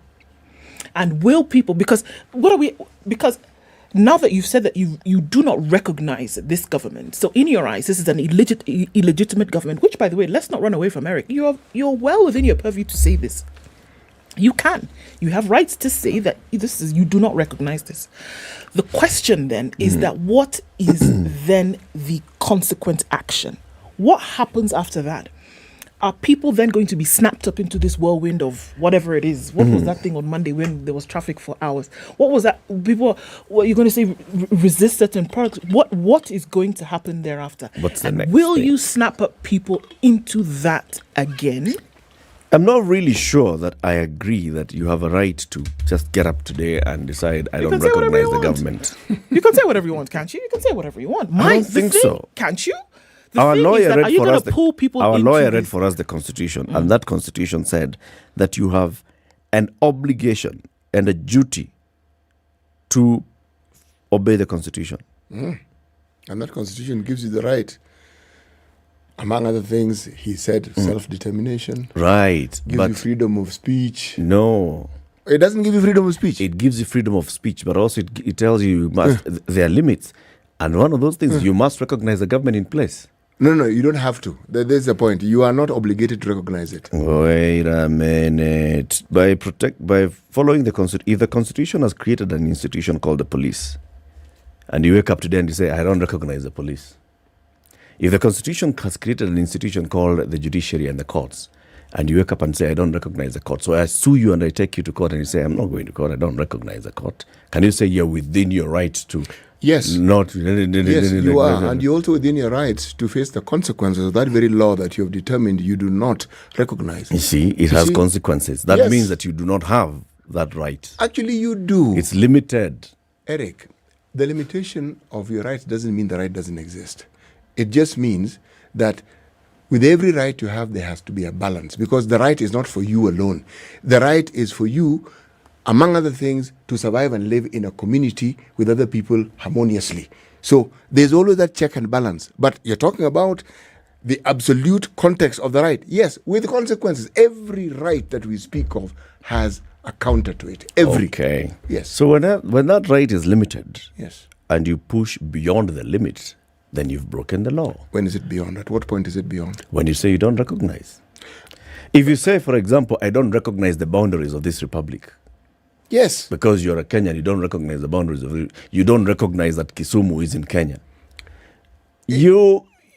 Listen. You shida nani? Let me ask it in Kiswahili so that you understand. You decide you don't recognize that boundary. So Ni wewe. But if other people believe with you, you are bound. Even if they believe with you, you are bound. The boundary has been set. Kisumu is in Kenya. Actually, you're not bound. This is really Kisumu is in Kenya. It is. Today you decide, I don't recognize Kisumu to be in Kenya. Eric, the reason you find me giving you this pushback is because every time I go to a border town in this country, that border is there because of these boundaries we speak of. Yes. But the people live on that border, they just go about their business. But that is not recognizing the border. No. City, that's different. Recognizing the border, as we said correctly, also comes with additional consequences. Obeying certain rules, ensuring you do certain things. And I'm saying, people live on the border just cross willy-nilly. The border might as well not exist, and yet it is there. Yes, okay? But the people who are crossing recognize that border. You know why? Because when they're on the other side of the border, they will follow the laws of that side of the border. When they're on this side of the border, they follow the laws, and they're bound by the laws of this side of the border. My experience is that... And they are bound. Those laws are fluid. It's okay. In those border areas. They may be fluid until the point of enforcement. Until the point of enforcement. If you operate a shop on the Tanzania side of Namanga, you will pay your taxes to Tanzania. There is no issue of ati mimi duka langu liko hapa, mimi hapana, mimi si recognize hii border, mimi nalipa taxes zangu Kenya. Nothing like that. See, we're talking about two different things. The acknowledgement that the rights exist, the acknowledgement that they don't exist in a vacuum. See, two different things. They don't exist in a vacuum, but they do exist. Now, the application of it is probably what is the subject of our discourse here. Yeah. Because the manner in which those rights are expressed, the manner in which somebody understands they can exercise those rights. Now, you see, this will continuously be a subject of debate, especially when we bring that discussion to the political realm. At what point do your rights begin, and at what point are they curtailed? The right to picket, to demonstrate, yes, to go to Kamukunji, yes, that right is there. Yes.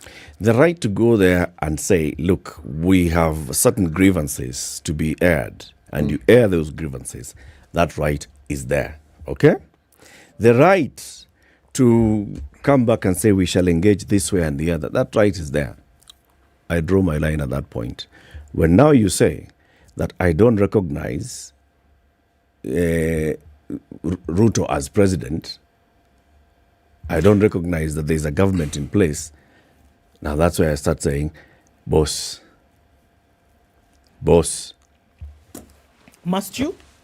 Boss. Must you recognize? Yes. Why? Because that's the institution that's been established. But you as an individual, must you recognize a government in place? Yes. No, as in, are you forced? You may not want to call him president, but you must recognize. Listen. Recognize here, what does recognition mean? Recognize means that you are then bound by that institution. And that's it. You see, the president has been sworn in through a proper constitutional method. It's a process. Okay? Yes. That entire the process was legitimate. Yes. Right. My thing the president is in office. There's a government that's in place and it's in office. Where I'm here is, and this is my sticking point for all of this. You can say whatever you want, but the throngs of people who then you're pulling into this thing, for me, is the question. Yes. That there are people who are standing, waiting to hear, waiting for muscles to drop so that they can know what to do. The people who are waiting, who are going to be pulled into this thing again, onto what end? And I kept asking this question. I'm still yet to get an answer from those who are saying. To what end? For those who are saying, yes, we don't recognize and this is what's going to happen. What happens? People will not be able to get on with their lives? Or is there an answer that can actually be said, this is then what we're going to do? Is there some kind of recourse? If you have found that actually, yes, this thing was not legitimate, then follow the proper channel. Follow the proper channel and get it done so that we can see what is going to happen thereafter. But this thing, where people are waiting with bated breath, is great. Oh, then, oh, you know, the thing is, and that's why I'm the other way. That's why I'm insisting on Which this. way? Is that moment when you say, I don't recognize. You know, the next thing, if you don't recognize that there's a government in place, then that government cannot tax you. Okay? Now, that means that you are saying, I'm not going to pay tax imposed by a government that I don't recognize. It's not legitimately in place.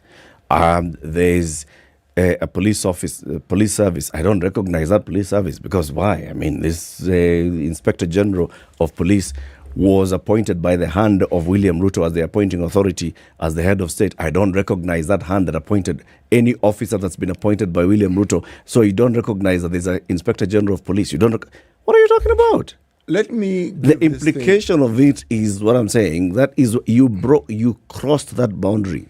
I actually don't think any boundary has been crossed. And I'm going to explain to you why. Before the revelation that we are being told came about through the efforts of a whistleblower, we had a meeting in Nanyuki of government officials.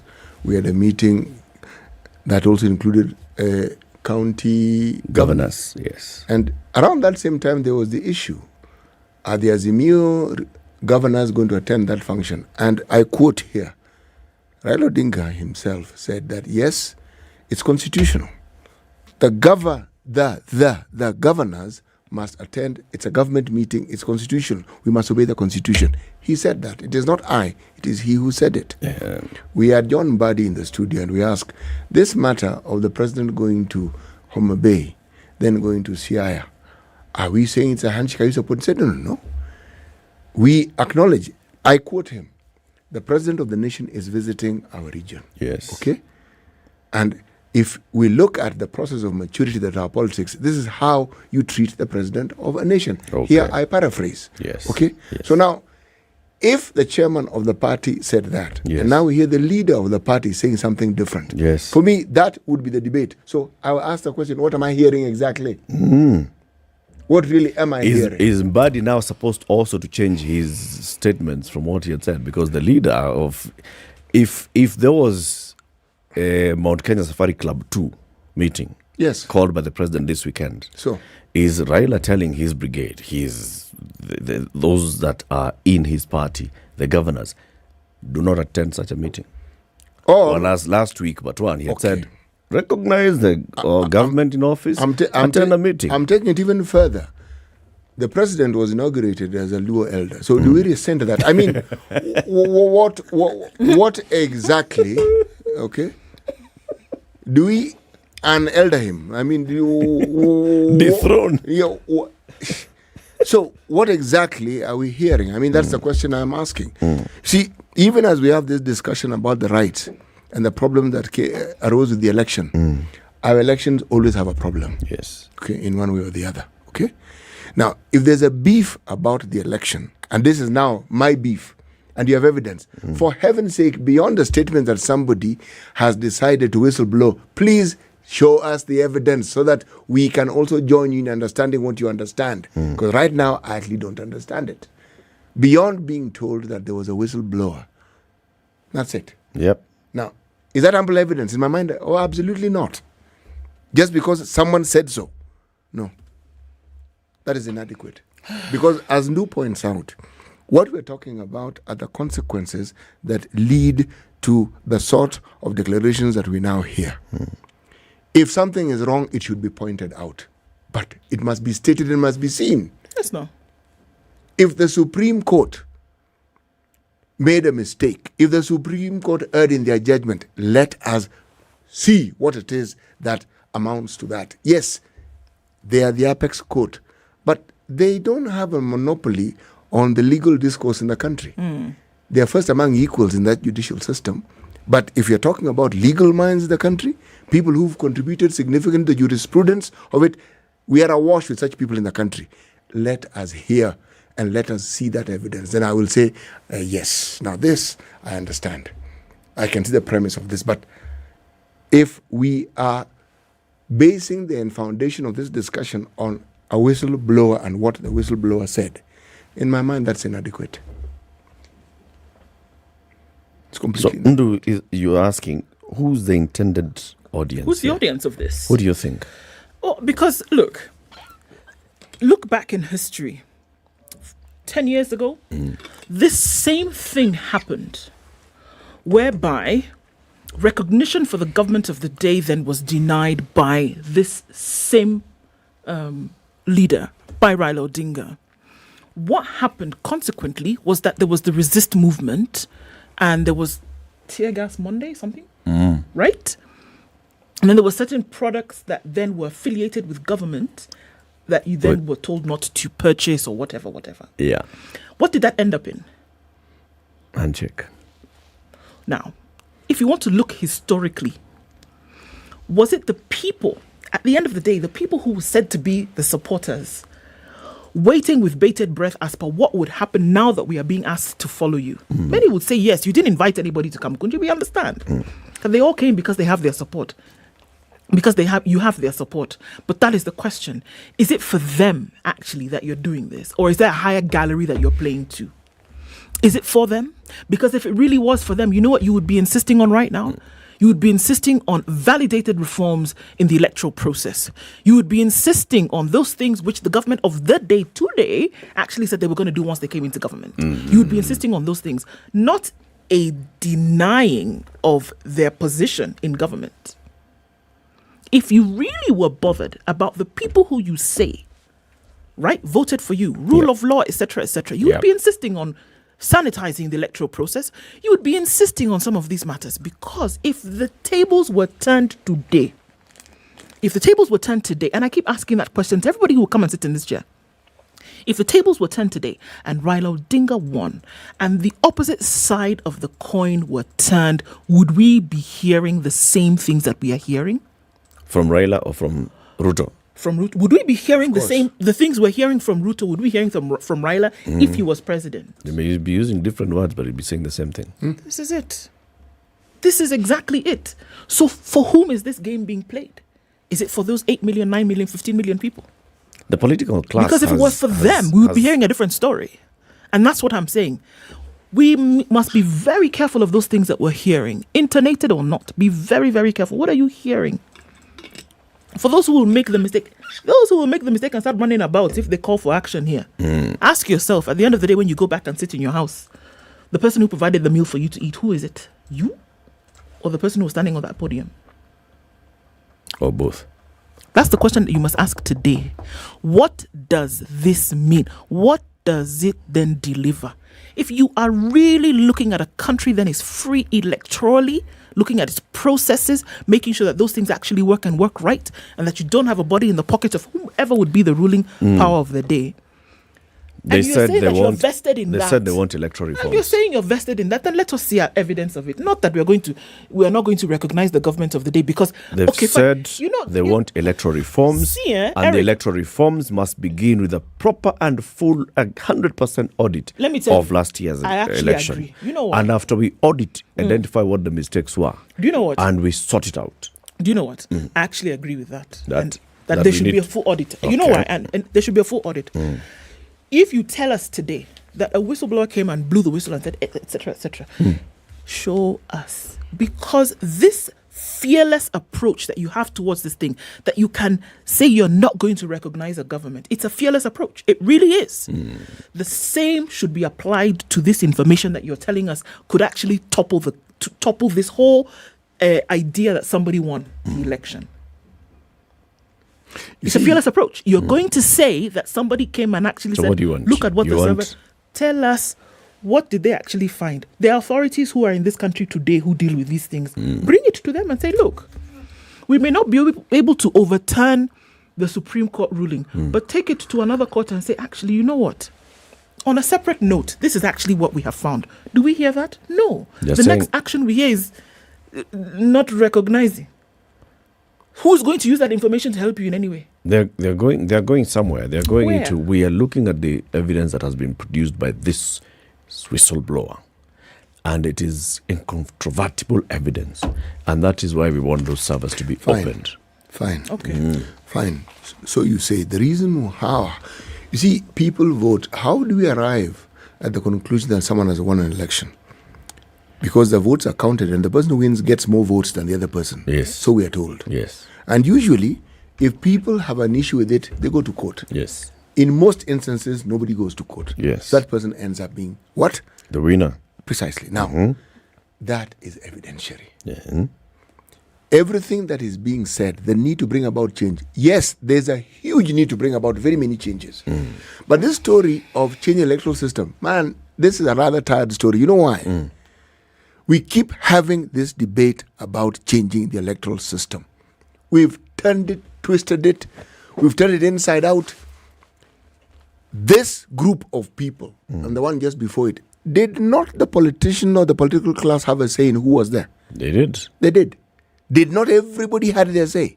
But if you listen to the conversations that we've had about that very body, it's like they never took part in deciding who was there. It's like these people chose themselves and then presented themselves. They installed them, and then those guys went and got a life of their own. Yes.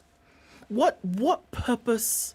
Because in saying and not saying and saying at the same time, there is the language that's coming from this is that there will be resisting of the government. And my question is this: what will it yield? How will it change the outcomes? How will it change the processes that led to these outcomes? How will it improve things?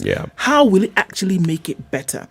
It's very different from when people say they're going to go into the street and protest because of high fuel prices, for example, because they know there is 1, 2, 3, and you can actually get the government to sit up and say, okay, wait a minute, maybe we should change this. This is very different.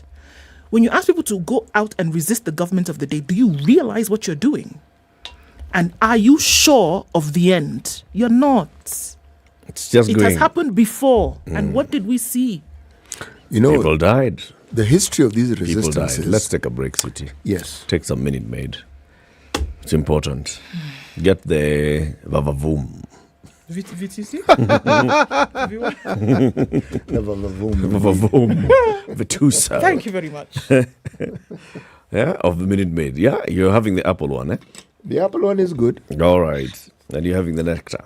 Nectar. Actually, I have the apple. City has the nectar. Oh, okay. Oh, okay. Yeah. That's the nectar. Okay. This one that says apple is the apple one. Okay. Yeah. All right. The one written nectar, mango. Is the one. Is the nectar mango. The nectar mango. Okay. And this one is a... This is evidentiary. The delight, bottle is here. Tropical. Yes. We want to hear from you after this break.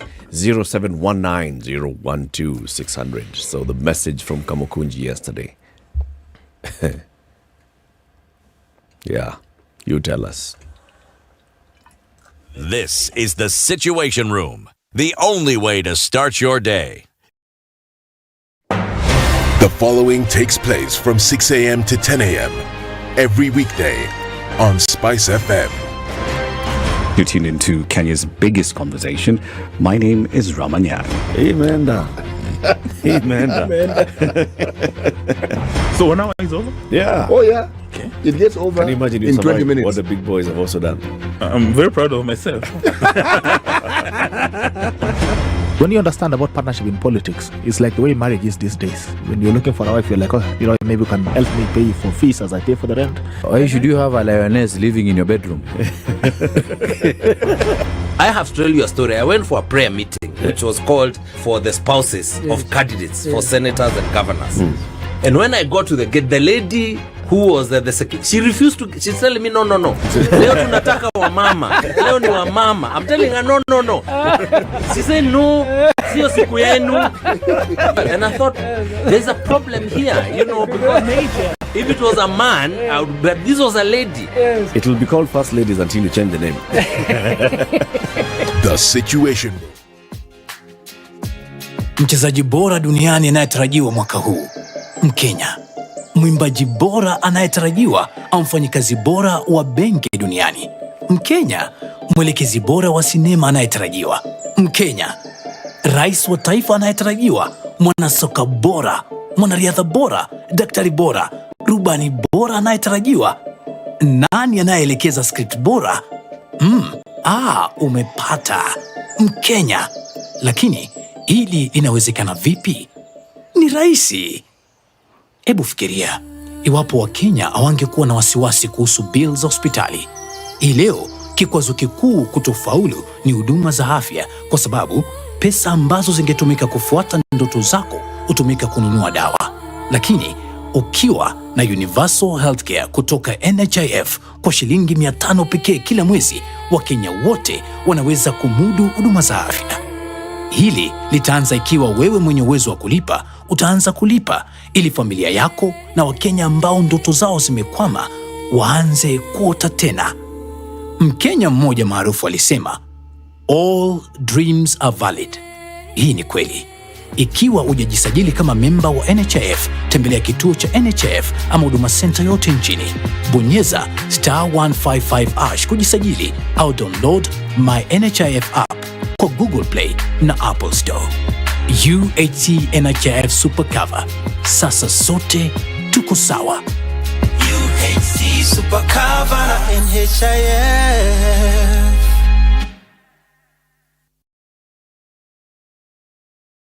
It's a magical Christmas at Westgate Shopping Mall. Spend 1,000 Kenya shillings and above and stand to win an all-inclusive Mediterranean cruise to the most beautiful cities in Europe. Visit Rome, Venice, Barcelona and get to bring someone with you. You also have the chance to win once-in-a-lifetime balloon safari over the Masai Mara and in a mostly cloudy Malindi.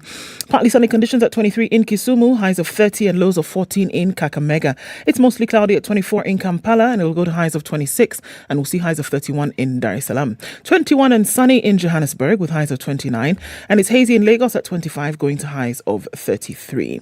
We'll see highs of 30 in a cloudy Kinshasa, and looking out into Beijing, it's -7 and sunny, highs of 15 and highs of -5 rather, and lows of -16. It's cloudy at 1 degree in Paris, highs of 4, and we'll see highs of 6 and lows of 0 in a cloudy London. It's 2 degrees and mostly cloudy in New York coming into Tuesday. We'll see highs of 7 and lows of 0.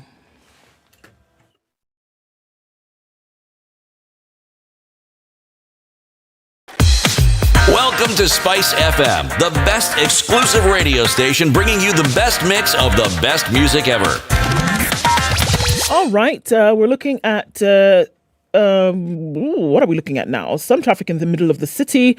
It's going to go to highs, I'm still on weather, but looking at Kiambu Road, which is still quite tricky a little bit there as you're getting towards Muthaiga Square. But apart from that, traffic has really reduced in different parts of the city. Shouldn't be too bad. High coming off of Mombasa Road as well at that roundabout coming in from the Nyeri Stadium roundabout. A little bit of traffic there, but it's okay. Let's talk through the morning. SpiceFM KE on Twitter.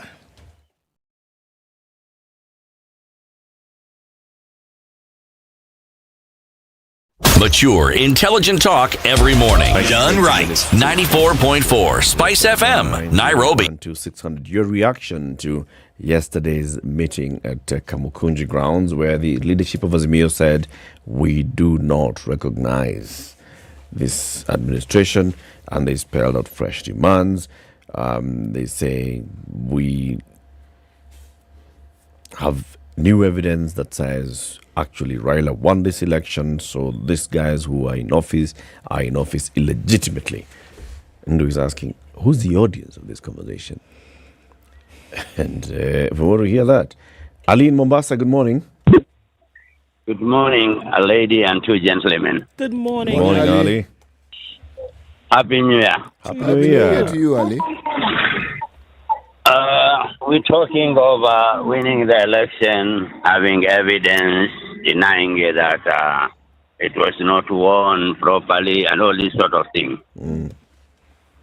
I would say if you have evidence, or if you had this evidence, you went to the Supreme Court, the only court in the land that can say that elections were right or wrong.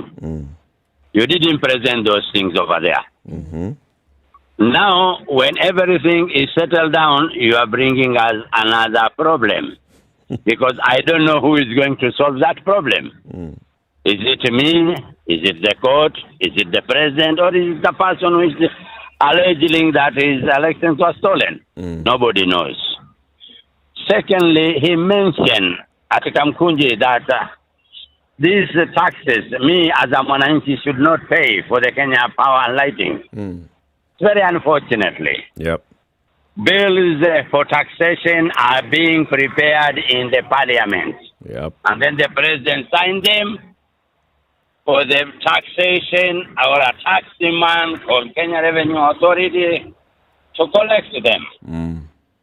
It's very unfortunately you are telling me that because you have MPs and senators that are there to help you remove those taxes. It's very unfair that you are asking me to go and be the Supreme Court to be clobbered with everything, tear gases, rubber bullets, yet we have representatives that can do that job for us. Secondly, to do with the election, whether they are right or wrong, why did you nominate your whole family members to go to that government that is illegally there, as alleged by you? People even in East African parliament of your own, you should have not sent them there. To finish up, ask your people who are there in parliament, in Senate, in everywhere, that have been elected by your supporters to resign. Simple. Don't put the government in hand on demand in 14 days. Who are you doing that? That is my contribution. Thank you. Thank you, Ali. Alex in Naivasha. Yes, good morning. Good morning. Good morning.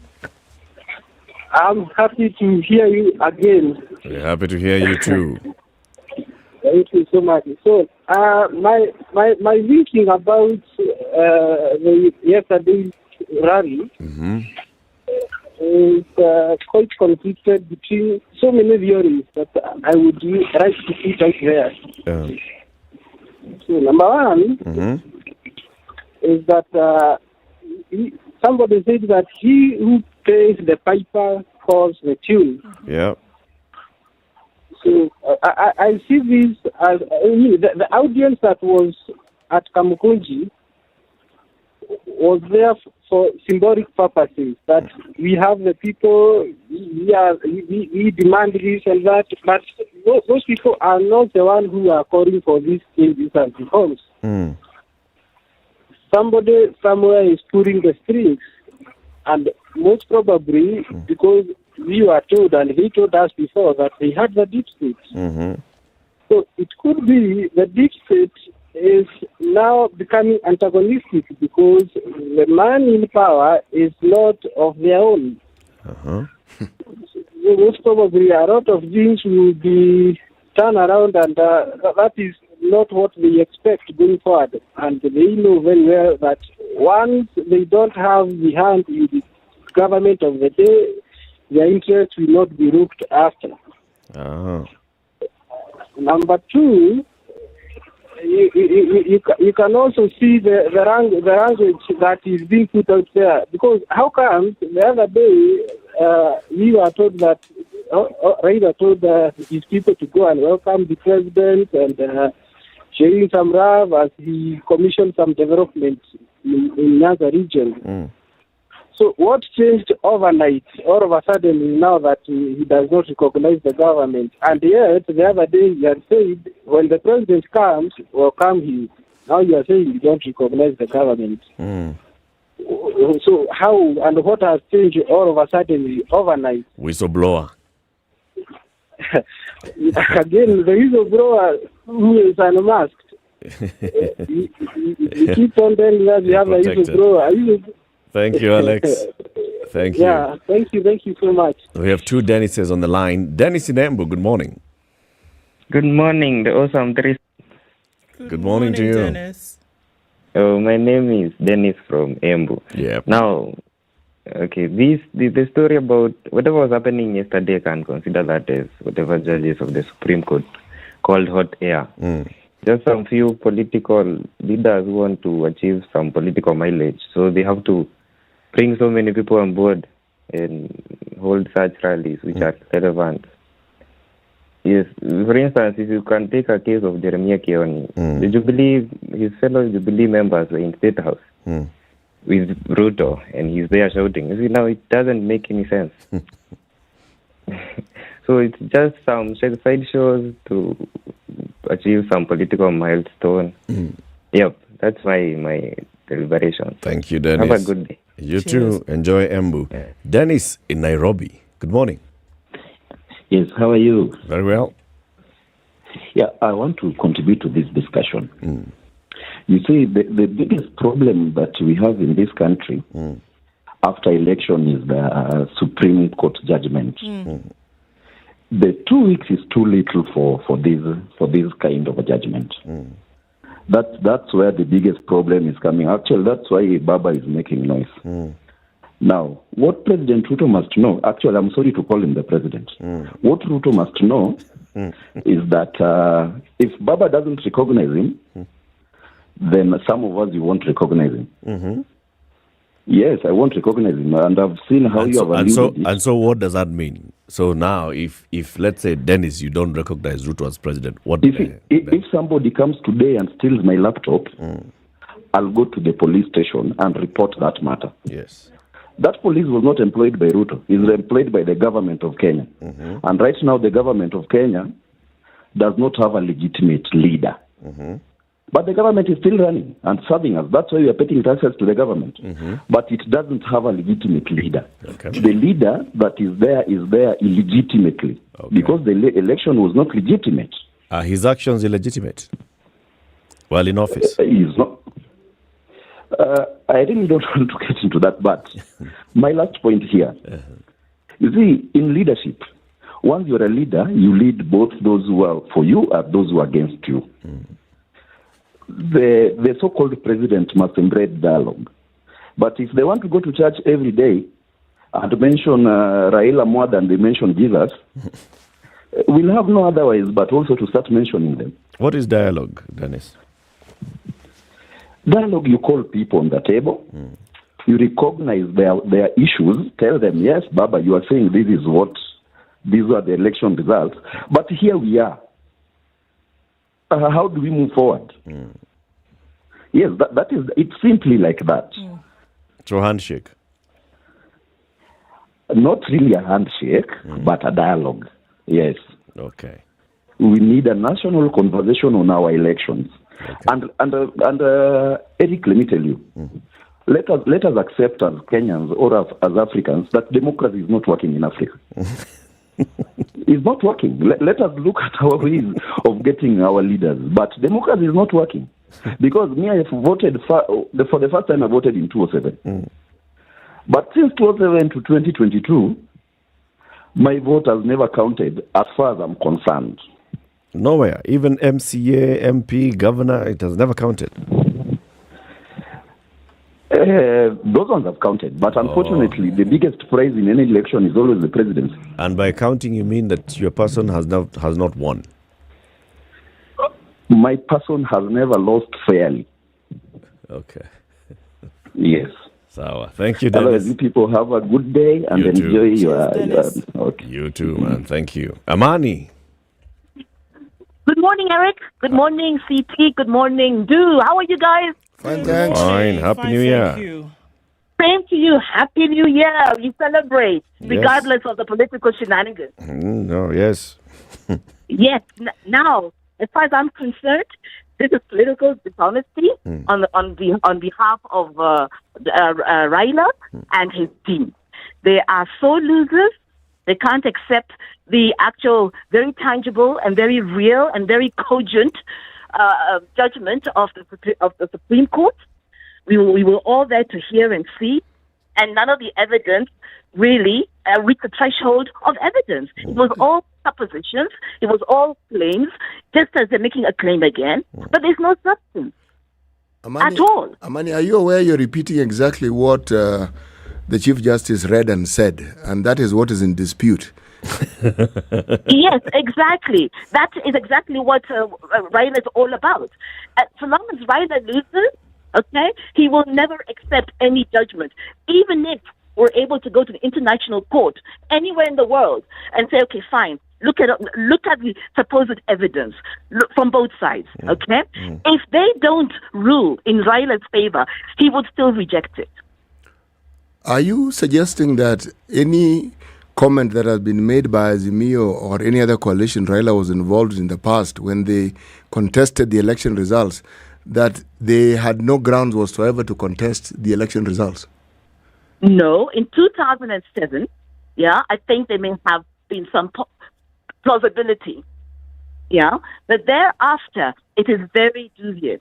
It could have been either way, all right? So what I'm saying is Raila is not a man who accepts defeat gracefully. All the people who in Kamukunji, particularly all of them, were losers. Practically all of them. I'd like to ask you a question, Amani. In this 2022 election that we had, if the threshold, as the Supreme Court told us, was not met, are we saying that all those legal minds that we saw representing the Azimio side and those who are contesting the results, are you saying that all those people, with their seniority and their understanding, if I even list the names of them, that they did not understand this fundamental threshold that we're speaking about? They got it wrong completely.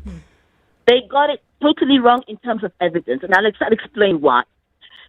Lawyers, the first thing is money. That's the number one priority.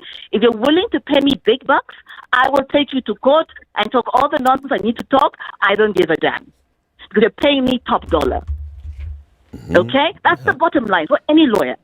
It's a very rare lawyer who will look at your case, for instance, CT, and say, you know what, CT? Even though you're very convinced you have a case, before the law, you actually don't have substance.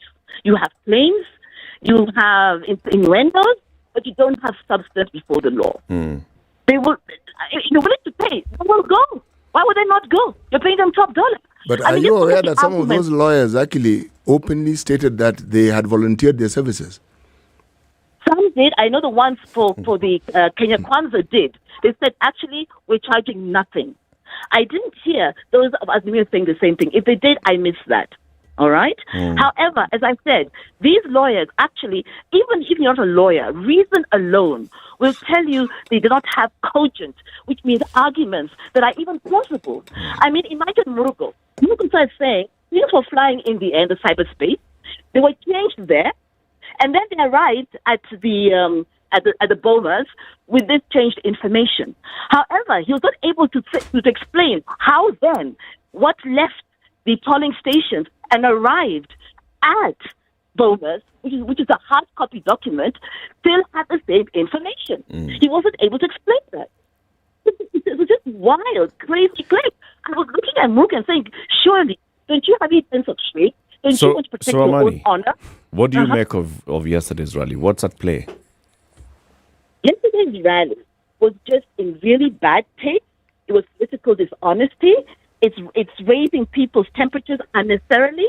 And I hope Kenyans are wide awake and saying, no, we want to move on. Because even if I said, we go to another, even if the Supreme Court said, okay, fine, we'll look at the new evidence. The fact is, as far as I see Raila, he will not accept a verdict against himself. Whether it is Supreme Court of Kenya or another Supreme Court anywhere else in the world, he will not accept. So can Kenyans just wake up and say, no, Raila, this one, leave it. There has to be an end to any judicial process.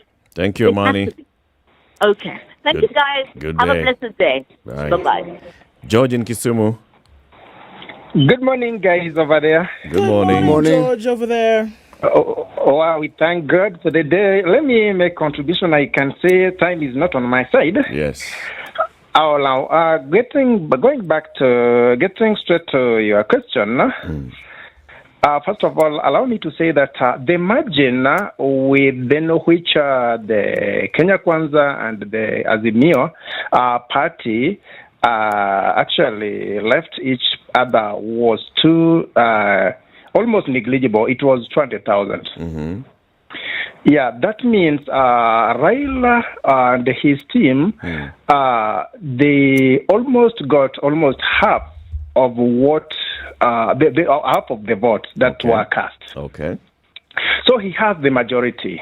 as well as the Kenya Kwanza. They almost have there's almost the equal number. Okay. Because 200,000 is almost negligible figure. Okay.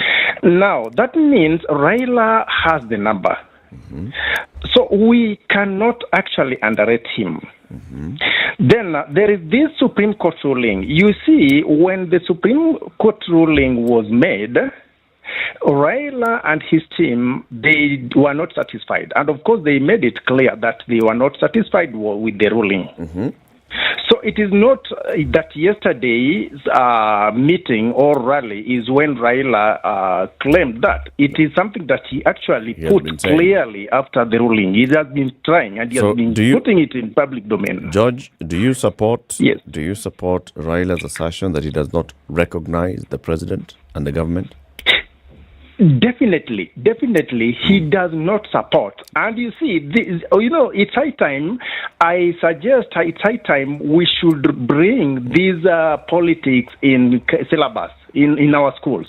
Okay. People need to understand what politics is. You see, when William Ruto, the current president of Kenya, was being interviewed in an international radio station in America, I remember he said that he needs a vibrant... Judge, I just wanted you to answer that question, whether you support him, and I hear you. Thank you very much for calling. Yes, please. We've run out of time. Thank you for calling, and thank you for all the people who have called in this morning. Yeah, the conversation continues. This is the one where we ask all the questions and we raise the debates in the national conversations. We'll be back tomorrow morning. It'll be Wednesday. It'll be the 25th day of January, 2023. It will. Yep. Yes. Now until 11, you have some good uninterrupted music. And then from 11, you have Sugar and Spice, Yolanda and DJ Absolute. Have a lovely day. Quatch is there in the afternoon. It's now 10 a.m.